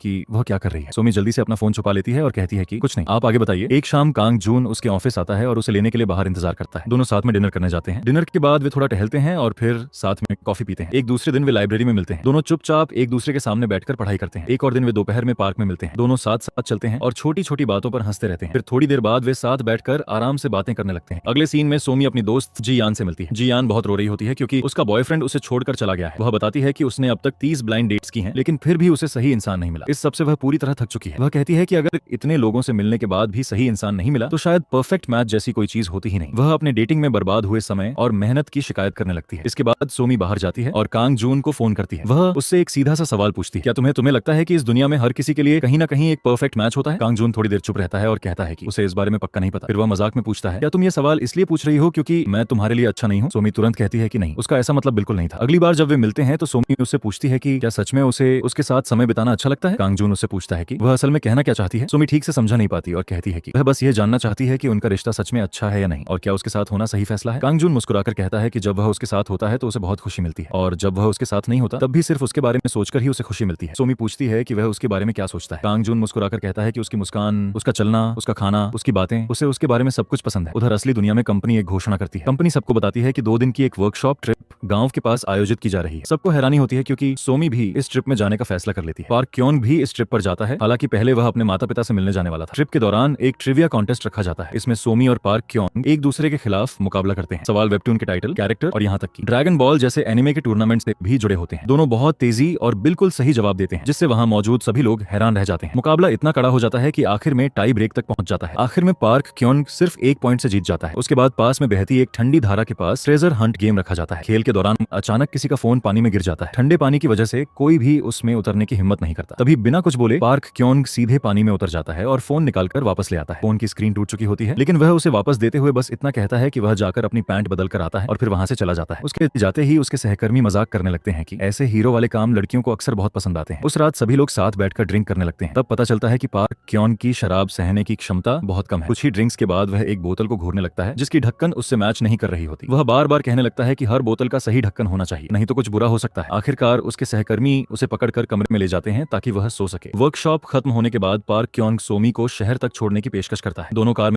बैठते हैं। ड्राइव के दौरान ज्यादातर समय दोनों चुप ही रहते हैं। कुछ देर बाद पार्क क्योंग पूछता है कि यिनसोंग की सेल्स हाल ही में इतनी क्यों गिर गई हैं। सोमी उसे पूरी स्थिति समझा देती है। फिर पार्क क्योंग बताता है कि एक दूसरा राइटर जूनी वह शॉर्ट स्टोरी प्रोजेक्ट करने वाला है जो पहले यिनसोंग को मिलने वाला था, क्योंकि एडवर्टाइजर ने बदलाव की मांग की है। यह सुनकर सोमी सोच में पड़ जाती है कि डायरेक्टर ने यह बात उसे बताने के बजाय पार्क क्योंग को क्यों बताई, लेकिन पार्क क्योंग बस इतना कहता है कि उसे खुद भी नहीं पता। कुछ देर बाद वे योंगसान स्टेशन के पास पहुंच जाते हैं। सोमी कार से उतरने लगती है और उसे राइड देने के लिए धन्यवाद कहती है। तभी अचानक पार्क क्योंग कहता है, मुझे तुम पसंद हो। सोमी एकदम चुप होकर वहीं रुक जाती है। पार्क क्योंग शांत आवाज में फिर से वही बात दोहराता है। घर पहुंचने के बाद सोमी के दिमाग में बस वही बात बार बार घूमती रहती है। वह इस बात से बहुत हैरान होती है। अगले दिन ऑफिस में एक छोटी मीटिंग के दौरान भी उसका ध्यान बार बार उसी बात पर चला जाता है। ब्रेक के दौरान जब वह बाहर जाने लगती है तो वह इतनी नर्वस होती है कि दरवाजा ठीक से खोल भी नहीं पाती। कुछ देर बाद पार्क क्योंग उसके पास आता है और पूछता है क्या उसे उसके जवाब का इंतजार करना चाहिए या वह इस बात को यहीं खत्म मान ले। सोमी कुछ पल सोचती है, फिर वह कहती है कि वह इस समय किसी और से मिल रही है, इसलिए वह मान ले कि उसने उसकी बात सुनी ही नहीं। पार्क क्योंग शांत होकर उसके जवाब को स्वीकार कर लेता है। वह कहता है कि वह समझ गया और फिर ऐसे काम करने लगता है जैसे कुछ हुआ ही नहीं। सोमी उसे देखकर हैरान रह जाती है कि वह इतनी आसानी से आगे कैसे बढ़ गया। उधर बॉयफ्रेंड ऑन डिमांड की वर्चुअल दुनिया में सोमी अभी भी कांग जून के साथ समय बिताती रहती है। एक दिन दोनों आइस स्केटिंग करने जाते हैं। सोमी बहुत अच्छी स्केटिंग करती है और कांग जून उसे देखकर प्रभावित हो जाता है। वह पूछता है कि क्या वह हमेशा से इतनी अच्छी स्केटर थी। सोमी आत्मविश्वास से कहती है कि वह हर चीज में अच्छी है और दोनों हंसते हुए स्केटिंग करते रहते हैं। डेट के दौरान सोमी कैजुअली बताती है कि हाल ही में किसी ने उससे अपने प्यार का इजहार किया है। कांग जून ऐसा दिखाता है जैसे उसे कोई फर्क नहीं पड़ता, लेकिन सोमी मजाक में उससे पूछती है कि क्या वह जल रहा है। कांग जून तुरंत कह देता है कि बिल्कुल नहीं। एक दिन सोमी अपनी दोस्त के साथ बैठी होती है, तभी उसे पास में कांग जून का नाम सुनाई देता है। जब वह उधर देखती है तो कुछ लड़कियां उसके बारे में बात कर रही होती हैं। जिज्ञासा में सोमी उसके बारे में ऑनलाइन रिव्यू पढ़ने लगती है। वहां जो कुछ भी लिखा होता है उसे देखकर वह हैरान रह जाती है, क्योंकि उसमें लिखी हुई हर घटना बिल्कुल वैसी ही होती है जैसी उसके साथ हुई थी। यहाँ तक कि उनकी बातचीत और उसके बोले हुए डायलॉग भी पहले से लिखे हुए होते हैं। एक शाम कांग जून उनके हमेशा वाले मिलने की जगह पर आता है। उसके हाथ में फूलों का एक बुके होता है। कोई खास मौका भी नहीं होता। सोमी पूछती है कि वह फूल क्यों लाया है। कांग जून बस मुस्कुराकर कहता है कि आज उसका मन हुआ उसे फूल देने का। फिर दोनों साथ में डिनर करने जाते हैं, लेकिन इस बार माहौल कुछ अलग सा लगता है। सोमी पहले की तरह सहज नहीं लग रही होती। कांग जून यह बात नोटिस कर लेता है और पूछता है कि क्या सब ठीक है। सोमी कहती है कि सब ठीक है, लेकिन सच ये है कि वह अब उसे पहले की तरह देख भी नहीं पा रही होती। कुछ देर बाद कांग जून खुद एक बात ईमानदारी से मान लेता है। वह कहता है कि उसे डर लग रहा है कि कहीं सोमी फिर से उसे छोड़कर न चली जाए। यह सुनते ही सोमी कुछ पल के लिए चुप हो जाती है, लेकिन जवाब देने के बजाय वह बस माफी मांगती है और कहती है कि उन्हें इस बारे में किसी और दिन बात करनी चाहिए। फिर वह वहां से जाने लगती है। कांग जून तुरंत उसके पीछे आता है और पूछता है कि क्या उसने कुछ गलत किया है। सोमी रुक जाती है। कांग जून उससे कहता है कि वह उसकी तरफ देखे। जैसे ही सोमी उसकी तरफ मुड़ती है, कांग जून उसे धीरे से अपनी तरफ खींचता है, कार के पास लाता है और उसे किस करने की कोशिश करता है, लेकिन तभी सोमी उसे रोक देती है। वह शांत आवाज में कहती है कि उसने कुछ भी गलत नहीं किया। फिर वह सच बताती है। वह कहती है कि समस्या यह है कि अब वह खुद बदल चुकी है। अब चाहे कांग जून कितना भी रोमांटिक बनने की कोशिश करे, उसे पहले जैसी फीलिंग नहीं होती। यह सुनकर कांग जून बिल्कुल हैरान रह जाता है। फिर सोमी उससे कहती है कि इस बार वह बिना बताए गायब नहीं होगी। वह उसे सब कुछ के लिए धन्यवाद देती है और कहती है कि वह अपना ख्याल रखे, और फिर वह बॉयफ्रेंड ऑन डिमांड की रिंग उतार देती है। अगले सीन में सोमी अपने घर में बैठी होती है। वह गुस्से में कहती है कि अब वह अपनी सब्सक्रिप्शन कैंसिल कर देगी। तभी अचानक ओमी वहां दिखाई देती है। सोमी उससे सीधा सवाल पूछती है, अभी इस ऐप में कितनी महिलाएं कांग जून को डेटिंग कर रही हैं। ओमी पहले थोड़ा हिचकिचाती है, लेकिन फिर वह नंबर दिखा देती है। स्क्रीन पर संख्या दिखाई देती है 12,432 यूजर्स, और सबसे चौंकाने वाली बात यह होती है कि यह नंबर लगातार बढ़ता जा रहा होता है। सोमी उस बढ़ती हुई संख्या को देखती रहती है। फिर वह ओमी से कहती है कि बस अब यह दिखाना बंद करो। तभी उसे एहसास होता है कि कांग जून शायद वही रोमांटिक बातें हजारों औरतों से भी कह रहा होगा, वही मैसेज, वही डेट्स, वही फीलिंग्स। ओमी उससे पूछती है कि क्या उसे यह बात पसंद नहीं कि कांग जून सबके लिए उपलब्ध है। सोमी कहती है कि दिमाग से वह यह बात समझती है, लेकिन दिल को यह बात फिर भी दुख देती है। तभी ओमी उसे एक नया विकल्प बताती है। वह कहती है कि सिस्टम में एक खास कैटेगरी है। ये पूरी तरह कस्टमाइज्ड बॉयफ्रेंड होता है जो हर यूजर के लिए अलग अलग बनाया जाता है। इस कैरेक्टर का नाम है गू योंग। अगले सीन में सोमी को एक लंबा सर्वे भरने के लिए कहा जाता है। इस सर्वे में उससे उसके आदर्श पार्टनर के बारे में हर तरह के सवाल पूछे जाते हैं, जैसे उसकी शक्ल कैसी होनी चाहिए, उसकी पर्सनैलिटी कैसी होनी चाहिए और रिश्ते में वह कैसा व्यवहार करे। सोमी ईमानदारी से जवाब देती है। वह लिखती है कि उसे ऐसा आदमी पसंद है जो हर समय खुद को आकर्षक दिखाने की कोशिश न करे, बल्कि कभी कभी ही अपने आकर्षण को दिखाए। वह यह भी लिखती है कि उसे ऐसा इंसान पसंद है जो बातों से ज्यादा अपने कामों से अपनी भावनाएं दिखाए। आखिरी सवाल में उससे कहा जाता है कि वह 2000 कैरेक्टर में अपने आदर्श आदमी का पूरा वर्णन लिखे। उसी समय स्क्रीन पर गु योंग के बारे में यूजर रिव्यू भी दिखने लगते हैं। कई लोग कहते हैं कि वह इस ऐप का सबसे अच्छा कैरेक्टर है, कुछ लोग कहते हैं कि उसने उन्हें ब्रेकअप के दर्द से बाहर निकलने में मदद की, और कुछ लोग कहते हैं कि वह बिल्कुल वैसा पार्टनर है जिसकी उन्हें जरूरत थी लेकिन उन्हें पहले पता ही नहीं था। कुछ देर बाद सिस्टम घोषणा करता है ऑप्टिमाइजेशन कंप्लीट। अब नया कैरेक्टर तैयार हो चुका होता है। अगले सीन में सोमी फिर से बॉयफ्रेंड ऑन डिमांड की दुनिया में जाती है, लेकिन जैसे ही वह उस लड़के को देखती है वह एकदम चौंक जाती है क्योंकि वह चेहरा पार्क क्योंग जैसा ही दिख रहा होता है। यह देखकर सोमी तुरंत अपनी रिंग उतार देती है। इसके बाद वह तुरंत ओमी से संपर्क करती है और कहती है कि इस कैरेक्टर को दोबारा बनाना होगा। वह जोर देकर कहती है कि उसके चेहरे में कुछ बहुत गलत है, लेकिन ओमी सिस्टम चेक करके कहती है कि सिस्टम के अनुसार कोई समस्या नहीं है, डेटा के हिसाब से वह बिल्कुल परफेक्ट और हैंडसम दिख रहा है। लेकिन सोमी यह मानने को तैयार नहीं होती और वह सिस्टम से कहती है कि एक नया वर्जन फिर से जनरेट करने को कहती है, लेकिन ओमी तुरंत मना कर देती है। वह बताती है कि इस कैटेगरी के कस्टम कैरेक्टर के नियम बहुत सख्त हैं। 900 फर्स्ट कस्टम कैरेक्टर सिस्टम में सिर्फ एक ही बार बनाया जा सकता है, उसके बाद दूसरा मौका नहीं मिलता। सोमी फिर भी बहस करती रहती है। वह चिढ़कर कहती है कि क्या सिस्टम ने कोई गलती कर दी है, यहाँ तक कि वह मजाक में पूछती है कि क्या उस आदमी की एक ही आंख है या 3 नथुने हैं, लेकिन ओमी शांत रहकर वही जवाब देती है। वह कहती है कि सिस्टम में कोई गलती नहीं है, जो चेहरा बना है वही उस आदमी का चेहरा है जिसे सोमी ने अपने सर्वे के जवाबों में आदर्श माना था। बात खत्म होने के बाद सोमी अकेली बैठ जाती है। उसके दिमाग में बार बार गु योंग का चेहरा घूमने लगता है, लेकिन हर बार जब वह उसके चेहरे के बारे में सोचती है उसी के साथ एक और याद भी सामने आ जाती है। वह पल जब कार में पार्क क्योंग ने उससे अपने प्यार का इजहार किया था, मुझे तुम पसंद हो मिस सोमी। अगले दिन जब सोमी ऑफिस जाती है और लिफ्ट में चढ़ती है तो वहाँ पार्क क्योंग भी खड़ा होता है। उसी समय उसके दिमाग में फिर वही आवाज गूंजती है और अचानक सोमी को एक बहुत चौंकाने वाली बात समझ में आती है। जिस आदमी को सिस्टम ने उसका परफेक्ट पार्टनर बनाकर दिखाया है उसका चेहरा बिल्कुल पार्क क्योंग जैसा ही है। सोमी समझ ही नहीं पाती कि आखिर ऐसा क्यों हुआ। उसके बाद ऑफिस में वे दोनों एक वेबटून कॉन्टेस्ट के जजमेंट सेशन में आमने सामने बैठे होते हैं। पार्क क्योंग किसी एंट्री के बारे में समझा रहा होता है। वह बता रहा होता है कि उसके आर्टवर्क और पैनल कंपोजिशन में क्या खास बात है, लेकिन सोमी का ध्यान कहीं और ही होता है। वह उसकी बात सुन ही नहीं रही होती, बल्कि वह लगातार उसके चेहरे को देखती रहती है। उसे यकीन ही नहीं हो रहा होता कि सिस्टम ने उसके आदर्श आदमी को ठीक उसी के चेहरे के साथ बना दिया है। अब सोमी उसके चेहरे की उन चीजों पर ध्यान देने लगती है जिनके उसने पहले कभी नोटिस ही नहीं किया था। उसकी आंखों की डबल आईलिड्स, उसकी सीधी नाक और उसके होंठों का शेप, सब कुछ बिल्कुल वैसा ही था जैसा उसे पसंद है। अचानक सोमी को एहसास होता है कि वह क्या कर रही है। वह तुरंत नजरें हटा लेती है और खुद को मन ही मन डांटती है। वह सोचती है कि वह पागल हो रही है जो ऐसी बातें सोच रही है। पार्क क्योंग उसकी अजीब हरकत नोटिस कर लेता है। वह पूछता है कि वह उसे ऐसे क्यों देख रही है। सोमी घबरा जाती है। वह जल्दी से बहाना बनाती है और कहती है कि आज उसका चेहरा थोड़ा अजीब लग रहा है। पार्क क्योंग हैरान होकर पूछता है कि अजीब से। तभी खाना आ जाता है। सोमी तुरंत खाना शुरू कर देती है ताकि उस अजीब बातचीत से बच सके। उस शाम सोमी फिर से बॉयफ्रेंड ऑन डिमांड ऐप में लॉग इन करती है। इस बार सीन एक शांत समुद्र किनारे की सड़क का होता है, जैसे किसी रोड ट्रिप का सीन हो। सोमी की कार खराब हो चुकी होती है और इंजन से धुआं निकल रहा होता है। तभी गु योंग वहां आता है। वह कार को देखकर शांत आवाज में कहता है कि इंजन पूरी तरह खराब हो चुका है। फिर वह पूछता है कि वह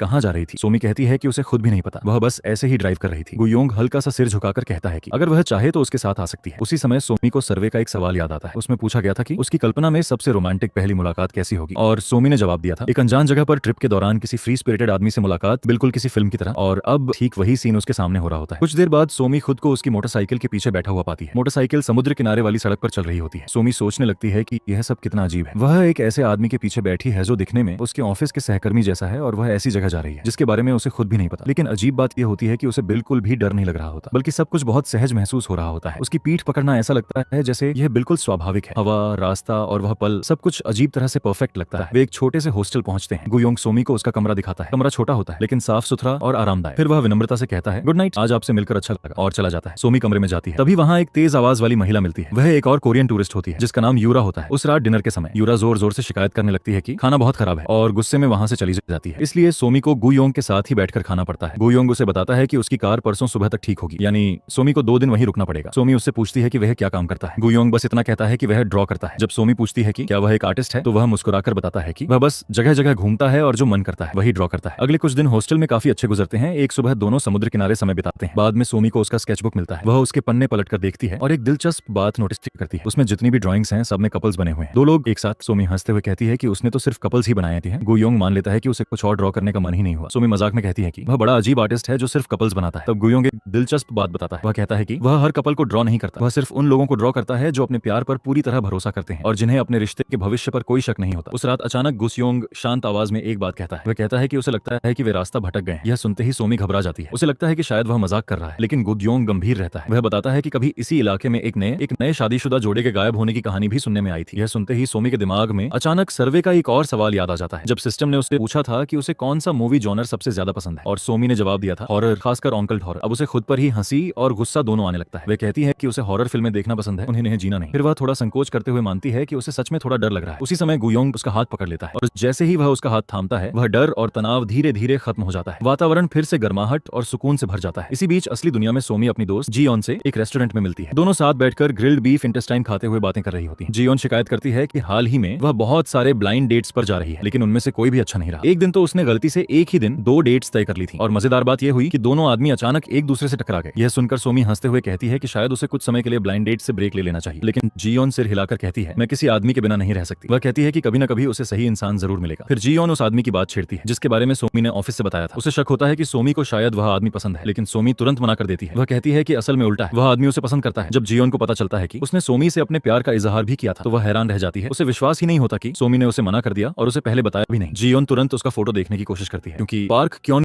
का कोई सोशल मीडिया अकाउंट नहीं होता, इसलिए वह एक सहकर्मी के फोन से उसकी तस्वीर ढूंढती है। फोटो देखने के बाद वह उसे ध्यान से देखती है और फिर एक ऐसी बात कहती है जो सोमी को थोड़ा चौंका देती है। वह कहती है कि वह हैंडसम तो है, लेकिन वह सोमी के टाइप जैसा नहीं लगता। जियोन के अनुसार सोमी को आमतौर पर आराम से रहने वाले और फ्री नेचर वाले आदमी पसंद आते हैं, जबकि यह आदमी बहुत ज्यादा सख्त और गंभीर लगता है। सोमी भी फोटो को देखती है और धीरे धीरे सिर हिला देती है। अपने मन में वह खुद को समझाती है कि उसने सही फैसला लिया था। पार्क क्योंग उसके लिए सही इंसान नहीं है। कुछ समय बाद बुसान कॉमिक्स फेस्टिवल शुरू होता है। सोमी वहां पार्क क्योंग, युनसोंग और हुआनी के साथ जाती है। वे जब वेन्यू के अंदर जाने वाले होते हैं तभी पार्क क्योंग अचानक सोमी को रोक लेता है। उसे उसके बालों में कुछ फंसा हुआ दिखाई देता है, शायद कोई छोटा सा फूल का पंखुड़ी या रुई जैसा टुकड़ा। सोमी बताती है कि शायद फूल उठाते समय वह उसके बालों में फंस गया होगा। फिर वह उसे एक छोटा सा फूलों का बुके दिखाती है। वह कहती है कि उसने यह युनसोंग के लिए खरीदा है, अगर वह कोई अवार्ड जीत जाए। सोमी कहती है कि उसे उम्मीद है कि युनसोंग को अच्छी खबर मिलेगी और वह यह भी चाहती है कि हुआनी भी सफल हो। तभी पार्क क्योंग एक और बात कहता है। वह सोमी से कहता है कि उसे उसके पुराने कन्फेशन के बारे में ज्यादा सोचने की जरूरत नहीं है। वह कहता है कि वह बिल्कुल ठीक है। इसके बाद दोनों चुपचाप फेस्टिवल के अंदर चले जाते हैं। कुछ देर बाद 27वां Busan comics festival award ceremony शुरू होती है। सबसे पहले पॉपुलैरिटी अवार्ड की घोषणा होती है और भारी संख्या में फैन वोट्स के साथ यह अवार्ड मिलता है युनसोंग को, जो देव द मैन टू नो की लेखिका है। पूरा हॉल तालियों से गूंज उठता है जब युनसोंग स्टेज पर आती है और माइक्रोफोन के सामने खड़ी होती है। वह कुछ पल ट्रॉफी को देखती है और फिर अचानक एक ऐसी बात कह देती है जिससे माहौल थोड़ा अजीब हो जाता है। वह कहती है कि हाल ही में उसे बस पॉपुलैरिटी अवार्ड ही मिलता रहता है। यह सुनकर कुछ पल के लिए पूरा कमरा शांत हो जाता है। फिर वह मजाक में जोड़ती है कि अगर अगले साल भी उसे यही अवार्ड दिया गया तो शायद वह फेस्टिवल में आना ही बंद कर देगी। एक पल के लिए लोग समझ ही नहीं पाते कि कैसे रिएक्ट करें, लेकिन तुरंत बाद युनसोंग हंसते हुए कहती है कि वह सिर्फ मजाक कर रही थी। तभी माहौल हल्का हो जाता है और लोग भी हंसने लगते हैं। वह झुककर धन्यवाद देती है और स्टेज से उतर जाती है। ऑडियंस में बैठी सोमी इस पूरे पल को ध्यान से देख रही होती है। उसके पास बैठा पार्क क्योंग भी सब कुछ चुपचाप देख रहा होता है। इसके बाद न्यू आर्टिस्ट अवार्ड की घोषणा होती है। यह अवार्ड मिलता है हुआनी को उसके वेबटून नॉट ओके के लिए, लेकिन असली उत्साह अब भी बाकी होता है। अब बारी आती है पूरे समारोह के सबसे बड़े अवार्ड की, webtoon of the year. Announcer विजेता का नाम घोषित करता है और विजेता होता है हुआनी का वेबटून प्लैंक। पूरा हॉल तालियों से गूंज उठता है। हुआनी कुछ पल के लिए वहीं खड़ा रह जाता है, जैसे उसे यकीन ही नहीं हो रहा कि वह सच में जीत गया है। फिर वह धीरे धीरे स्टेज की ओर चलता है। उसकी आंखों में साफ दिखाई देता है कि वह इस पल से कितना भावुक और अभिभूत है। अपने स्पीच के दौरान वह उन सभी लोगों का धन्यवाद करता है जिन्होंने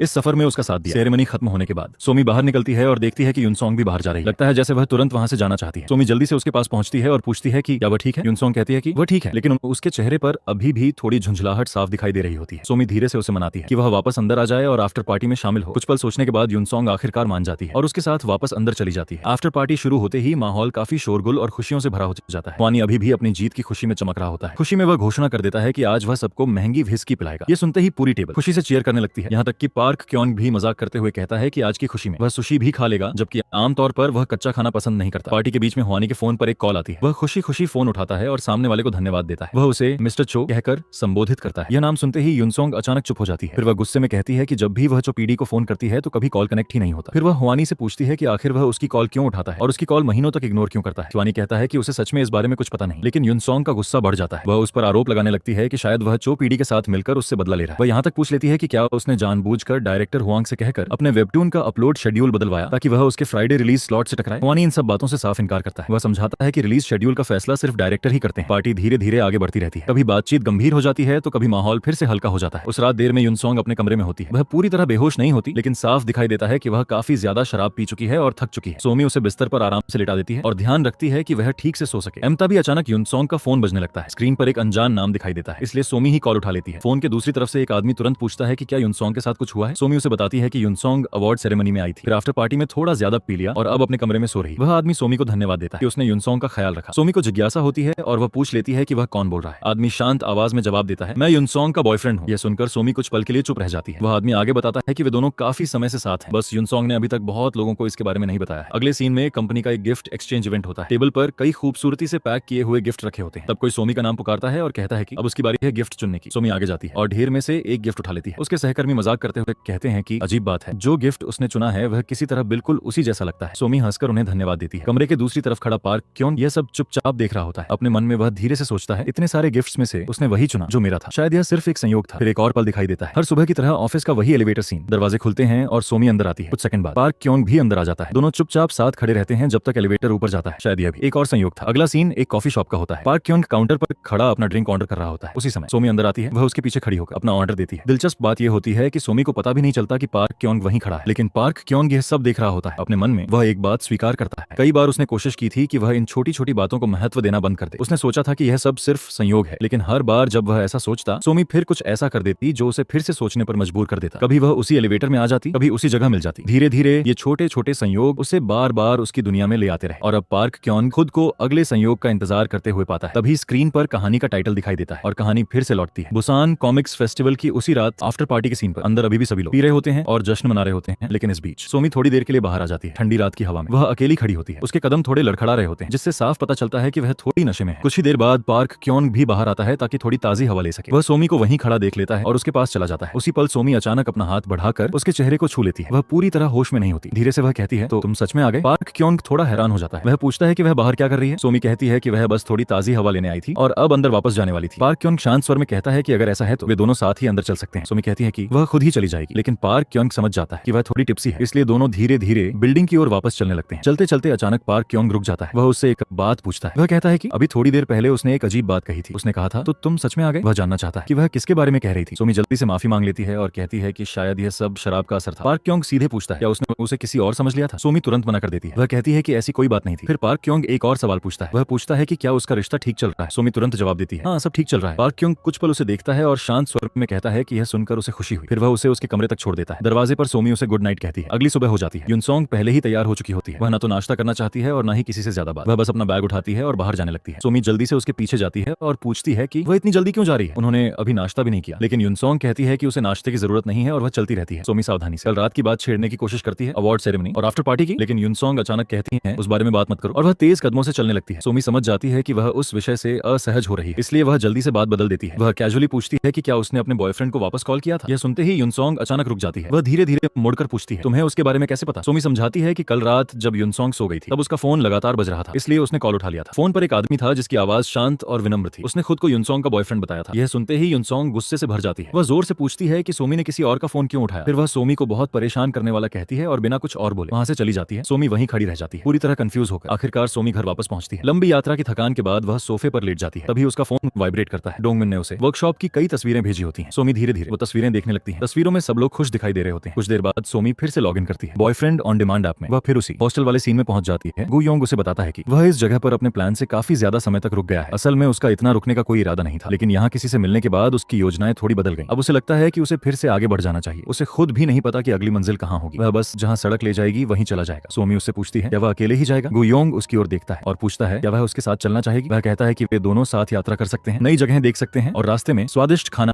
खा सकते हैं। सोमी कुछ पल उसकी बातों के बारे में सोचती है। फिर उसे अचानक एक बात समझ आती है। शायद अपने काम की वजह से वह भावनाओं को जल्दी समझ लेती है और उसी पल उसे एहसास हो जाता है कि वह सच में उसके साथ जाना चाहती है उधर असली दुनिया में। सोमवार की सुबह ऑफिस में आ चुकी होती है। वीकली मीटिंग के दौरान डायरेक्टर आने वाले हफ्ते की जरूरी बातें बता रहा होता है। सोमी ध्यान से सुन रही होती है। टेबल के दूसरी तरफ पार्क क्योंग भी बैठा होता है, लेकिन पूरी मीटिंग के दौरान वह एक बार भी सोमी की तरफ नहीं देखता। सोमी यह बात तुरंत नोटिस कर लेती है। जब वह एलिवेटर की ओर जाती है तो उसे पार्क क्योंग दिखाई देता है और वह जल्दी से छिप जाती है, लेकिन अगले ही पल वह खुद से पूछती है मैं उससे छिप क्यों रही हूँ। बाद में वह एक कैफे में जाती है और संयोग से पार्क क्योंग भी वहीं होता है। अचानक उसके मन में एक अजीब सा ख्याल आता है, आखिर अजीब तरह से बर्ताव कौन कर रहा है, वह या पार्क क्योंग? आखिर उसने ही तो उसे मना किया था और पार्क क्योंग ने शांत तरीके से उसे स्वीकार भी कर लिया, तो फिर वह ही क्यों उससे बच रही है। सोमी खुद को संभालने की कोशिश करती है। वह खुद से कहती है कि उसे शर्मिंदा महसूस करना बंद करना चाहिए। थोड़ा आत्मविश्वास के साथ वह आगे बढ़ने लगती है। मजाक में वह सोचती है कि शायद वह इतनी सुंदर है कि पार्क क्योंग उससे संभल ही नहीं पा रहा, लेकिन जैसे ही वह कैफे के दरवाजे तक पहुंचती है अचानक एक अजीब घटना हो जाती है। वह सीधे कांच के दरवाजे से टकरा जाती है। जोरदार आवाज होते ही आसपास के सभी लोग उसकी तरफ देखने लगते हैं। सोमी वहीं अजीब सी हालत में खड़ी रह जाती है और उसके माथे पर तेजी से एक बड़ा सा उभार बनना शुरू हो जाता है। वह शांत रहने की कोशिश करती है और सबको कहती है कि वह बिल्कुल ठीक है, बस आवाज थोड़ी ज्यादा हो गई थी। लेकिन उसके माथे पर बना निशान देखकर साफ पता चलता है कि टक्कर काफी जोर की थी। घर पहुंचने के बाद सब लोग थोड़ी देर यह सोचते हैं कि क्या सोमी को अपने बैंग्स कट कर लेने चाहिए ताकि वह निशान छिप जाए, लेकिन जियोन तुरंत मना कर देती है। वह कहती है कि ज्यादातर लड़कियों को बैंग्स कट करवाने का बाद में पछतावा होता है, इसलिए वे जल्दी से एक विग या क्लिप इन हेयर पीस ढूंढ लेते हैं और उससे उसके माथे को ढक देते हैं। किसी तरह स्थिति संभालने के बाद सोमी फिर से ऑफिस चली जाती है। ऑफिस में कुछ सहकर्मी उसे देखकर पूछते हैं कि क्या उसने नया हेयर कट करवाया है। पहले तो वे उसकी तारीफ करते हैं, लेकिन फिर ध्यान से देखने पर उन्हें समझ आता है कि वह असली बाल नहीं बल्कि विग है। सोमी थोड़ा अजीब महसूस करते हुए कहती है कि उसे बस थोड़े समय के लिए अपना हेयर स्टाइल बदलने का मन था। फिर वह अपनी डेस्क पर बैठ जाती है और ऐसे दिखाने लगती है जैसे सब कुछ बिल्कुल सामान्य है, लेकिन असली परेशानी उस हफ्ते गुरुवार को सामने आती है। आखिरकार वेबटून रैंकिंग चार्ट अपडेट हो जाते हैं। नई रैंकिंग में दिखता है number 1 plan C, number 2 the man to know. कुछ ही देर बाद सोमी को डायरेक्टर के ऑफिस में बुलाया जाता है। डायरेक्टर बहुत सीधे तरीके से बात करता है। वह उसे याद दिलाता है कि युनसोंग का कॉन्ट्रैक्ट जल्द ही खत्म होने होने वाला है। अगर रैंकिंग इसी तरह गिरती रही तो कंपनी अच्छी रिन्यूअल डील ऑफर नहीं कर पाएगी। ऑफिस से निकलते ही सोमी तुरंत युनसोंग को ढूंढने जाती है, लेकिन इस बार कुछ अलग महसूस होता है। युनसोंग वैसे चिल्ला नहीं रही होती जैसे वह अक्सर करती है। तब सोमी एक सरल सा सुझाव देती है। वह कहती है कि आज वे दोनों कहीं बाहर अच्छा खाना खाने चले। युनसोंग थोड़ा हैरान होकर पूछती है, क्या आज का खाना सच में सोमी दे रही है? सोमी आत्मविश्वास से कहती है, हाँ, आज का खाना पूरी तरह उसी की तरफ से है। इसके बाद दोनों ऑफिस से निकलकर रेस्टोरेंट की ओर चल पड़ते हैं, लेकिन रास्ते में एक अजीब स्थिति बन जाती है। हवानी स्टूडियो के पास अचानक उनकी मुलाकात हवानी और पार्क क्योंग से हो जाती है। वे दोनों अभी अभी एक मीटिंग से बाहर आए होते हैं। जैसे ही युनसोंग उन्हें देखती है, वह तुरंत सोमी से कहती है कि उन्हें कहीं और चलना चाहिए, लेकिन अब बहुत देर हो चुकी होती है। पार्क क्योंग उन्हें देख चुका होता है और विनम्रता से उनका अभिवादन करता है। हवानी भी इंसान को हेलो कहती है, लेकिन उसका चेहरा तुरंत ठंडा हो जाता है। अजीब सी स्थिति के बावजूद आखिरकार चारों लोग एक ही रेस्टोरेंट में साथ चले जाते हैं। जैसे ही वे बैठते हैं, युनसोंग और हिरवानी के बीच पुराना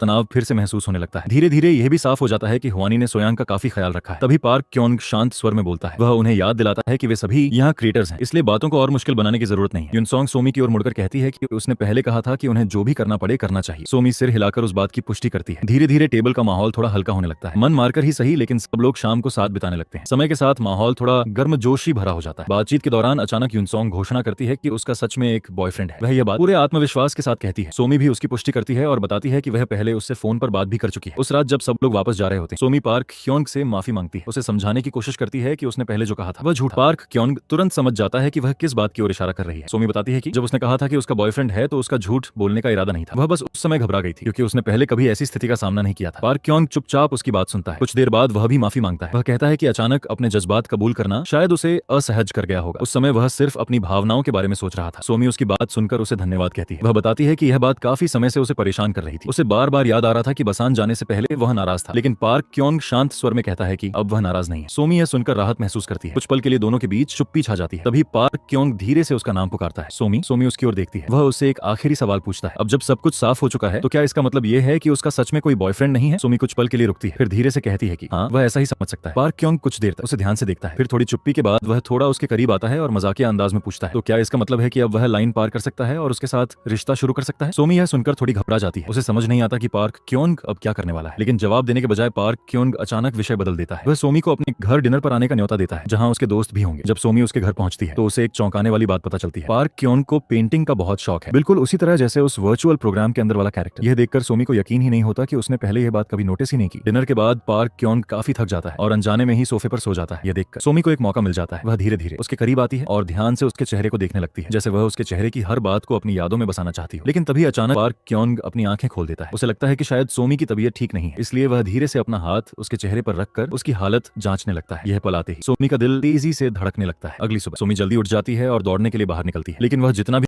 कोशिश करे, पार्क क्योंग का ख्याल उसके दिमाग से निकलता ही नहीं। जहां भी वह देखती है उसे वही दिखाई देने लगता है। एक पल तो ऐसा आता है जब वह सड़क के बीच में ही जोर से चिल्ला उठती है। बाद में ऑफिस में वह एलिवेटर लेने की कोशिश करती है, लेकिन एलिवेटर के पास बहुत ज्यादा भीड़ होती है, इसलिए वह वापस मुड़ जाती है। उसी समय पार्क क्योंग उसे देख लेता है और वह भी एलिवेटर लेने के बजाय उसके साथ इंतजार करने का फैसला करता है। उसका यह छोटा सा व्यवहार सोमी के दिल को छू जाता है। अचानक उसके मन में एक अजीब सी कल्पना आ जाती है। वह खुद को सफेद शादी के जोड़े में पार्क क्योंग के साथ खड़ा हुआ सोचने लगती है। अपने ही विचारों से घबराकर वह जल्दी से अपनी डेस्क की ओर भागती है ताकि खुद को शांत कर सके, लेकिन पार्क क्योंग उसके पीछे पीछे चला आता है। अचानक वह उसके बहुत करीब झुक जाता है और उसकी आंखों में देखने लगता है। सोमी घबरा जाती है। उसे लगता है कि शायद वह उसे किस करने वाला है, लेकिन अगले ही पल पार्क क्योंग उसके पीछे हाथ बढ़ाकर एक किताब उठा लेता है और हल्के से हंस पड़ता है। फिर वह उसे उसकी पसंदीदा कॉफी का कप देता है। वह कैजुअली कहता है कि उस पर विग भी अच्छी लग रही थी। पार्क क्योंग की नजरों को देखकर सोमी का दिल जैसे पिघलने लगता है। उसे ऐसा लगता है कि जैसे उसके आसपास दिल ही दिल फट रहे हो। पूरा दिन वह बस उसके देख लेने से ही शर्माती रहती है। शाम को काम खत्म होने के बाद सोमी जल्दी से ऑफिस से निकलने की कोशिश करती है, लेकिन तभी पार्क क्योंग उसे आवाज देकर रोकता है। वह उसे एक नेकलेस लौटाता है और बताता है कि उसे वही मिला था। यह सुनकर सोमी हैरान रह जाती है क्योंकि उसे कभी पता ही नहीं था कि नेकलेस उसे ही मिला था। वह उसे दिल से धन्यवाद देती है। उस रात सोमी को नींद ही नहीं आती क्योंकि वह बार बार पार्क क्योंग के बारे में सोचती रहती है। तभी अचानक उसका फोन चमकता है। पार्क क्योंग का मैसेज आता है। उसमें सिर्फ लिखा होता है बुसे गुड नाइट। यह देखकर सोमी मुस्कुरा उठती है। उसे लगता है जैसे वह सपना देख रही हो। अगली सुबह वह जल्दी उठती है और बहुत ध्यान से तैयार होती है, यहाँ तक कि वह मेकअप भी करती है ताकि पार्क क्योंग का ध्यान अपनी ओर खींच सके। जब वह ऑफिस पहुंचती है तो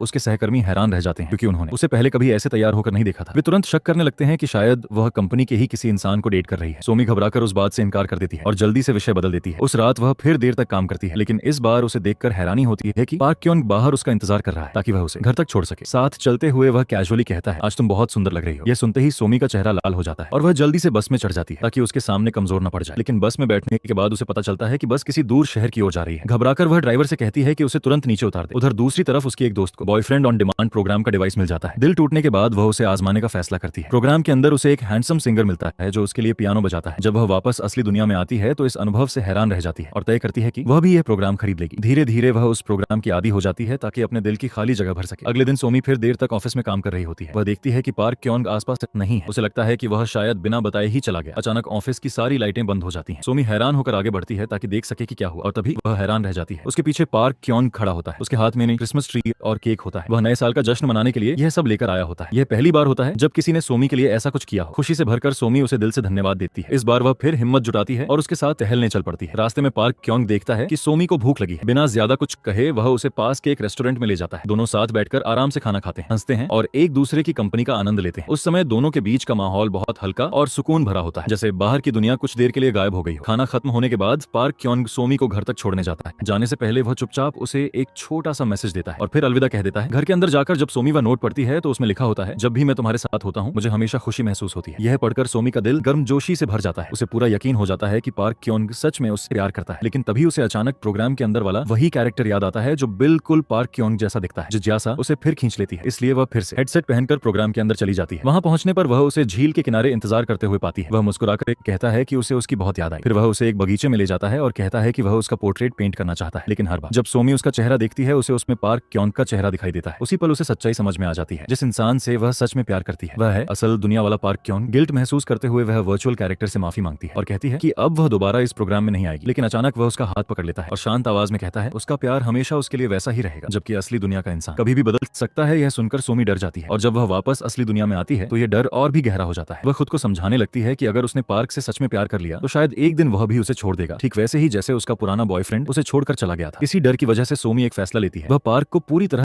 इग्नोर करने लगती है। ऑफिस में भी वह उससे दूर दूर रहने लगती है, यहाँ तक कि उसकी तरफ देखना भी बंद कर देती है। पार्क उसके इस अचानक बदले हुए व्यवहार से काफी उलझन में पड़ जाता है। उसे लगता है शायद सोमी उससे नाराज है, इसलिए वह उसके पास जाकर पूछता है कि आखिर बात क्या है। लेकिन सोमी कोई जवाब नहीं देती। वह बस उससे कहती है कि वह उससे दूर रहने है और यह कहकर वहां से चली जाती है। पार्क वहीं खड़ा रह जाता है, समझ ही नहीं पाता कि अचानक ऐसा क्या बदल गया। जाते जाते सोमी के दिल में भी गिल्ट भर जाता है। उसे वह समय याद आता है जब उसका पुराना बॉयफ्रेंड उसे छोड़कर चला गया था। उस वक्त जो दर्द उसने महसूस किया था वह उसके लिए सहना बहुत मुश्किल था। वही दर्द और वही यादें आज भी उसे डराती हैं। शायद यही वजह है कि वह दोबारा किसी रिश्ते में पड़ने से घबराती है। दिन गुजरते जाते हैं। दोनों ही ऑफिस के काम में खुद को इतना व्यस्त करने की कोशिश करते हैं कि एक दूसरे के बारे में सोचने का समय ही न मिले। उन्हें लगता है कि शायद इससे वे एक दूसरे को भूल पाएंगे, लेकिन सच तो यह है कि वे दोनों ही एक दूसरे को याद करते रहते हैं। एक शाम जब सोमी ऑफिस से निकलती है तो संयोग से वह उसी टैक्सी में बैठ जाती है जिसमें पार्क पहले से बैठा होता है। जैसे ही उसकी नजर पार्क पर पड़ती है उसका दिल फिर से तेजी से धड़कने लगता है। पूरे रास्ते दोनों के बीच एक अजीब सी खामोशी छाई रहती है, कोई भी कुछ नहीं कहता। जब टैक्सी सोमी के घर के पास रुकती है तो वह जल्दी से उतरकर अंदर जाने लगती है, लेकिन पार्क उसके पीछे आ जाता है। उसी समय आसमान से हल्की हल्की बर्फ गिरने लगती है। पार्क अपनी छतरी निकालकर उसे दे देता है ताकि वह ठंड से बच सके। यह छोटी सी परवाह देखकर सोमी अपनी भावनाओं को और नहीं रोक पाती और अचानक रोने लगती है। आंसुओं से भरी आंखों के साथ वह पार्क से पूछती है, तुम ऐसा क्यों कर रहे हो? तुम मुझसे क्या चाहते हो? तुम इसे इतना मुश्किल क्यों बना रहे हो? पार्क उसकी बात सुनकर हैरान रह जाता है और पूछता है कि वह क्या कहना चाहती है। आखिरकार सोमी कांपती आवाज में सच बोल देती है। वह कहती है कि उसे पता है कि वे दोनों एक दूसरे से प्यार करते हैं, लेकिन उसे डर लगता है। उसे डर है कि कहीं एक दिन पार्क भी उसे छोड़कर न चला जाए। यह सुनकर पार्क पूरी तरह स्तब्ध रह जाता है। अब तक उसे लगता था कि सोमी बस उसकी भावनाओं से खेल रही है। उसकी आंखों में भी आंसू आ जाते हैं। वह धीरे से कहता है कि उसके जज्बात बिल्कुल सच्चे हैं और वह कभी भी उसे छोड़कर नहीं जाएगा। पार्क की यह बात सोमी के दिल को गहराई से छू जाती है और आखिरकार वह भी उससे अपने प्यार का इजहार कर देती है। यह सुनते ही पार्क का चेहरा खुशी से चमक उठता है। वह धीरे धीरे उसके करीब आता है और गिरती हुई बर्फ के बीच उसे किस कर लेता है। वह पल बेहद खूबसूरत और रोमांटिक होता है। इसके बाद पार्क उसे घर तक छोड़ने जाता है। जाने से पहले वह उसे अगले दिन होने वाली एक आर्ट एग्जीबिशन का निमंत्रण देता है और कहता है कि वह उसके साथ चले। अगले दिन पार्क तय समय पर उसका इंतजार करता है। मिनट बीतते जाते हैं लेकिन सोमी नहीं आती। धीरे धीरे उसे लगने लगता है कि शायद वह नहीं आएगी, लेकिन जैसे ही वह जाने के लिए मुड़ता है वह बाहर आता है और देखता है कि सोमी वहीं खड़ी है। सोमी दौड़ते हुए उसके पास आती है और हाँफते हुए माफी मांगती है। वह बताती है कि रास्ते में बहुत भीड़ थी इसलिए उसे देर हो गई। माफी के तौर पर वह कहती है कि आज वे दोनों डेट पर चलेंगे। वह पार्क को सिनेमा हॉल ले जाती है जहां वे एक हॉरर मूवी देखते हैं। सोमी सोच रही होती है कि पार्क बहुत बहादुर होगा, लेकिन उल्टा वह खुद ही डर जाता है और आंखें बंद करके बैठ जाता है। यह देखकर सोमी हंस पड़ती है और उसे दिलासा देने के लिए उसका हाथ पकड़ लेती है। उस दिन के बाद दोनों तय करते हैं कि अब वे एक दूसरे के साथ ज्यादा समय बिताएंगे। वे साथ में रेस्टोरेंट जाते हैं, अम्यूजमेंट पार्क घूमते हैं और ढेर सारी तस्वीरें लेते हैं। एक दिन सोमी उसे एक बर्फीली जगह पर भी ले जाती है जहां वे बर्फ पर फिसलते हैं, बिल्कुल वैसे ही जैसे सोमी ने कभी प्रोग्राम के अंदर किया था। दोनों हंसते हैं, मजाक करते हैं और साथ में बहुत खूबसूरत समय बिताते हैं। लेकिन ऑफिस में वे दिखावा करते हैं कि उन्हें एक दूसरे से बिल्कुल पसंद नहीं है। कभी सोमी मजाक में कहती है कि पार्क बहुत परेशान करता है, तो पार्क भी हंसकर कहता है कि असली परेशानी तो सोमी ही है। असल में उन्होंने तय किया होता है कि वे अपने रिश्ते को सबसे छुपाकर रखेंगे ताकि कंपनी में किसी को पता न चले और कोई उन्हें लेकर बातें न बनाए। उधर सोमी की दोस्त पूरी तरह अलग ही मुसीबत खड़ी कर रही होती है। प्रोग्राम के अंदर वह लगभग 200 लड़कों को डेट कर चुकी होती है और हर बार उन्हें अपने प्यार में डालकर छोड़ देती है। इसी वजह से सिस्टम का एडमिनिस्ट्रेटर उसके सामने आकर उसे चेतावनी देता है कि उसे ऐसा करना बंद करना चाहिए क्योंकि ये कैरेक्टर कोई खिलौने नहीं है। लेकिन सोमी की दोस्त उसकी बात मानने से साफ इनकार कर देती है और वही सब जारी रखने की जिद करती है। इधर सोमी की जिंदगी में सब कुछ बेहद खूबसूरत चल रहा होता है। शायद ये उसकी जिंदगी के सबसे खुशहाल दिन होते हैं। वह उस इंसान को डेट कर रही होती है जिससे वह सच में प्यार करती है। पार्क भी उसका बहुत ख्याल रखता है और दिन भर उसे प्यारे प्यारे मैसेज भेजता रहता है। एक रात दोनों फिर से ऑफिस में देर तक काम कर रहे होते हैं। तभी अचानक एक सहकर्मी लगभग उन्हें साथ में देख ही लेता है। घबराकर सोमी जल्दी से पार्क को अपने ऑफिस के अंदर खींच लेती है और उसे वहां छुपा देती है जब तक कि वह सहकर्मी वहां से चला नहीं जाता। जब वह मुड़कर पार्क की तरफ देखती है तो उसे पता चलता है कि वह सो चुका है। सोमी उसे जगाना नहीं चाहती, इसलिए वह चुपचाप वहीं खड़ी रहती है और उसे देखते हुए खो जाती है। उसके चेहरे की शांति, उसकी मासूमियत और उसकी हैंडसम शक्ल को वह बस निहारती रहती है। कुछ देर बाद जब पार्क जागता है तो दोनों साथ साथ बाहर निकलते हैं। इस बार सोमी जिद करती है कि वह उसे घर तक छोड़ने जाएगी। जब वे उसके घर पहुंचते हैं तो जाने से पहले सोमी उसे गले लगा लेती है और धीरे से कहती है कि उसे उसकी बहुत याद आएगी। उस रात वह लगातार उसे प्यार भरे मैसेज भेजती रहती है। लगभग पूरी रात दोनों एक दूसरे से बात करते रहते हैं। सोमी सोचती रहती है कि उनका रिश्ता आखिर इतना परफेक्ट कैसे लग सकता है। अगली सुबह उसे एक सरप्राइज मिलता है। पार्क अचानक उसके घर आ जाता है और कहता है कि आज वह उसके लिए खाना बनाएगा। सोमी तुरंत विरोध करती है और कहती है कि वह मेहमान है, इसलिए खाना उसे बनाना चाहिए। पार्क को लगता है कि सोमी शायद बहुत अच्छा खाना बनाती होगी, लेकिन जब वह उसका बनाया हुआ खाना चखता है तो लगभग रोने लगता है। वह मजाक में कहता है कि यह उसकी जिंदगी का सबसे खराब खाना है और उससे विनती करता है कि वह फिर कभी खाना बनाने की कोशिश न करे। इसके बाद वह मजाक में कहता है कि अब उसे कुछ बेहतर स्वाद चखना होगा, लेकिन वह क्या है, यह दोनों के बीच का एक छोटा सा राज ही रह जाता है। उधर सोमी की दोस्त अपनी हरकतों से बाज नहीं आती। वह प्रोग्राम को हैक कर देती है और उसमें एक नया फीचर चालू कर देती है जिसका नाम होता है लव ट्रायंगल। इस फीचर की मदद से यूजर एक साथ कई कैरेक्टर को डेट कर सकते हैं। इसके बाद वह हर उस कैरेक्टर को डेट करने लगती है जो उसे मिलता है। जब प्रोग्राम का डेवलपर यह सब देखता है तो वह पूरी तरह हैरान रह जाता है। उसे डर लगने लगता है कि कहीं इससे प्रोग्राम की बदनामी न हो जाए, इसलिए वह फैसला करता है कि वह खुद उससे मिलेगा और उसे यह सब बंद करने के लिए मनाएगा। इधर असली दुनिया में एक दिन पार्क जल्दी काम खत्म कर लेता है और सोचता है कि वह सोमी को सरप्राइज देगा। वह सीधे उसके घर के बाहर जाकर उसका इंतजार करने लगता है, लेकिन जैसे ही सोमी को पता चलता है कि पार्क उसके घर पर है, वह घबरा जाती है। उसे डर लगने लगता है कि कहीं पार्क उसके घर में रखा वह प्रोग्राम वाला डिवाइस न देख ले। घबराहट में वह जल्दी जल्दी सीढ़ियां चढ़ते हुए ऊपर भागती है ताकि वह पार्क से पहले घर के अंदर पहुंच सके। लेकिन जब वह अंदर जाती है तो देखती है कि पार्क किचन में खड़ा उसके लिए खाना बना रहा है। सोमी की हालत देखकर वह समझ जाता है कि वह बहुत घबराई हुई है। वह धीरे से उसे गले लगा लेता है और उसके पास ही बैठा रहता है जब तक कि वह शांत होकर सो नहीं जाती। कुछ देर बाद जब पार्क जाने के लिए तैयार होता है तो उसकी नजर एक वीडियो पर पड़ती है। उस वीडियो में एक वर्चुअल कैरेक्टर दिखाई देता है जो बिल्कुल उसी की तरह दिखता है। यह देखकर पार्क पूरी तरह हैरान रह जाता है। उसे समझ ही नहीं आता कि यह सब क्या है। कुछ देर बाद जब सोमी की नींद खुलती है तो उसे पता चलता है कि पार्क वहां नहीं है। वह घबराकर उसे ढूंढने लगती है। तभी थोड़ी देर बाद पार्क वापस आता है और कहता है कि वह बाहर नाश्ता लेने गया था। दोनों साथ बैठकर नाश्ता करते हैं, लेकिन इस बार पार्क बहुत चुप और दूर दूर सा रहता है। खाना खत्म होने के बाद वह अलविदा कहता है और जाने लगता है। सोमी को साफ महसूस हो जाता है कि कुछ तो गलत है। उसी समय उसे प्रोग्राम से एक मैसेज मिलता है कि पार्क ने उस वर्चुअल कैरेक्टर को देख लिया है जो बिल्कुल उसी जैसा दिखता है। सोमी शर्मिंदगी में उससे झूठ बोल देती है कि उसे इस बारे में कुछ नहीं पता, लेकिन पार्क उसकी बात पर विश्वास नहीं करता। वह बेहद दुखी होकर वहां से चला जाता है। बाद में कंपनी में पार्क देखता है कि सोमी के हाथ में चोट लगी हुई है। वह उसकी मदद करना चाहता है, लेकिन उसे डर होता है कि कहीं उनके सहकर्मियों को उनके रिश्ते के बारे में पता न चल जाए, इसलिए वह इंतजार करता है जब तक सोमी अपने ऑफिस में नहीं चली जाती। फिर चुपचाप उसके पीछे अंदर जाता है, धीरे से उसके हाथ पर पट्टी बांधता है और घाव पर मेडिकल पैच लगा देता है। सोमी उसकी इस परवाह से बहुत भावुक हो जाती है। उसे महसूस होता है कि पार्क उससे नाराज नहीं है, इसलिए वह फैसला करती है कि अब वह उसे प्रोग्राम के बारे में पूरी सच्चाई बता देगी। लेकिन तभी अचानक कुछ कर्मचारी कमरे में आ जाते हैं और उसे अपनी बात वहीं रोकनी पड़ती है। शाम को जब वे दोनों फिर से लिफ्ट में साथ होते हैं तो सोमी उसे शांत करने के लिए उसके चेहरे को हल्के से छूती है, लेकिन उसी पल पार्क को वह पल याद आ जाता है जब त्योहार वाले दिन उसने ठीक ऐसा ही किया था। उसे अचानक लगता है कि शायद वह एहसास उसके लिए नहीं था। उसे लगता है कि सोमी ने उसे धोखा दिया है। वह बस इतना कहता है कि वह बहुत व्यस्त है और वहां से चला जाता है। सोमी पूरी तरह उलझ जाती है। उसे समझ नहीं आता कि वह सब कुछ कैसे ठीक करे, इसलिए वह अपनी दोस्त से सलाह मांगती है जो अब खुद को रिलेशनशिप एक्सपर्ट समझने लगी होती है। उसकी दोस्त उसे सलाह देती है कि उसे पार्क को पूरी तरह इग्नोर करना चाहिए ताकि वह खुद उसके पीछे आए। सोमी कोशिश भी करती है, लेकिन जैसे ही वह घर पहुंचती है उसका दिल मान नहीं पाता। वह अपना सारा घमंड छोड़कर पार्क को मैसेज भेजती है और पूछती है कि वह ठीक है या नहीं। पार्क मैसेज देखता तो है लेकिन कोई जवाब नहीं देता। यह देखकर सोमी भी गुस्सा हो जाती है और फैसला करती है कि अब वह भी उससे ठंडा व्यवहार करेगी। अगले दिन ऑफिस में दोनों एक दूसरे को पूरी तरह नजरअंदाज करते हैं। आखिरकार सोमी फिर से वर्चुअल प्रोग्राम में जाती है और उस कैरेक्टर को सारी बात बता देती है। वह उसे सलाह देता है कि उसे अपनी खूबसूरती से पार्क को फिर से अपनी तरफ आकर्षित करना चाहिए ताकि वह कमजोर पड़कर उसके पास वापस आ जाए। सोमी को यह आइडिया बहुत पसंद आता है। अगले दिन वह ऑफिस में अपनी सबसे खूबसूरत ड्रेस पहनकर आती है, पूरी उम्मीद के साथ कि उसकी योजना जरूर काम करेगी। लेकिन जैसे ही पार्क सामने आता है वह खुद ही हैरान रह जाती है। पार्क बेहद शानदार सूट पहने होता है और पहले से भी ज्यादा आकर्षक लग रहा होता है। नतीजा यह होता है कि पार्क उसके जाल में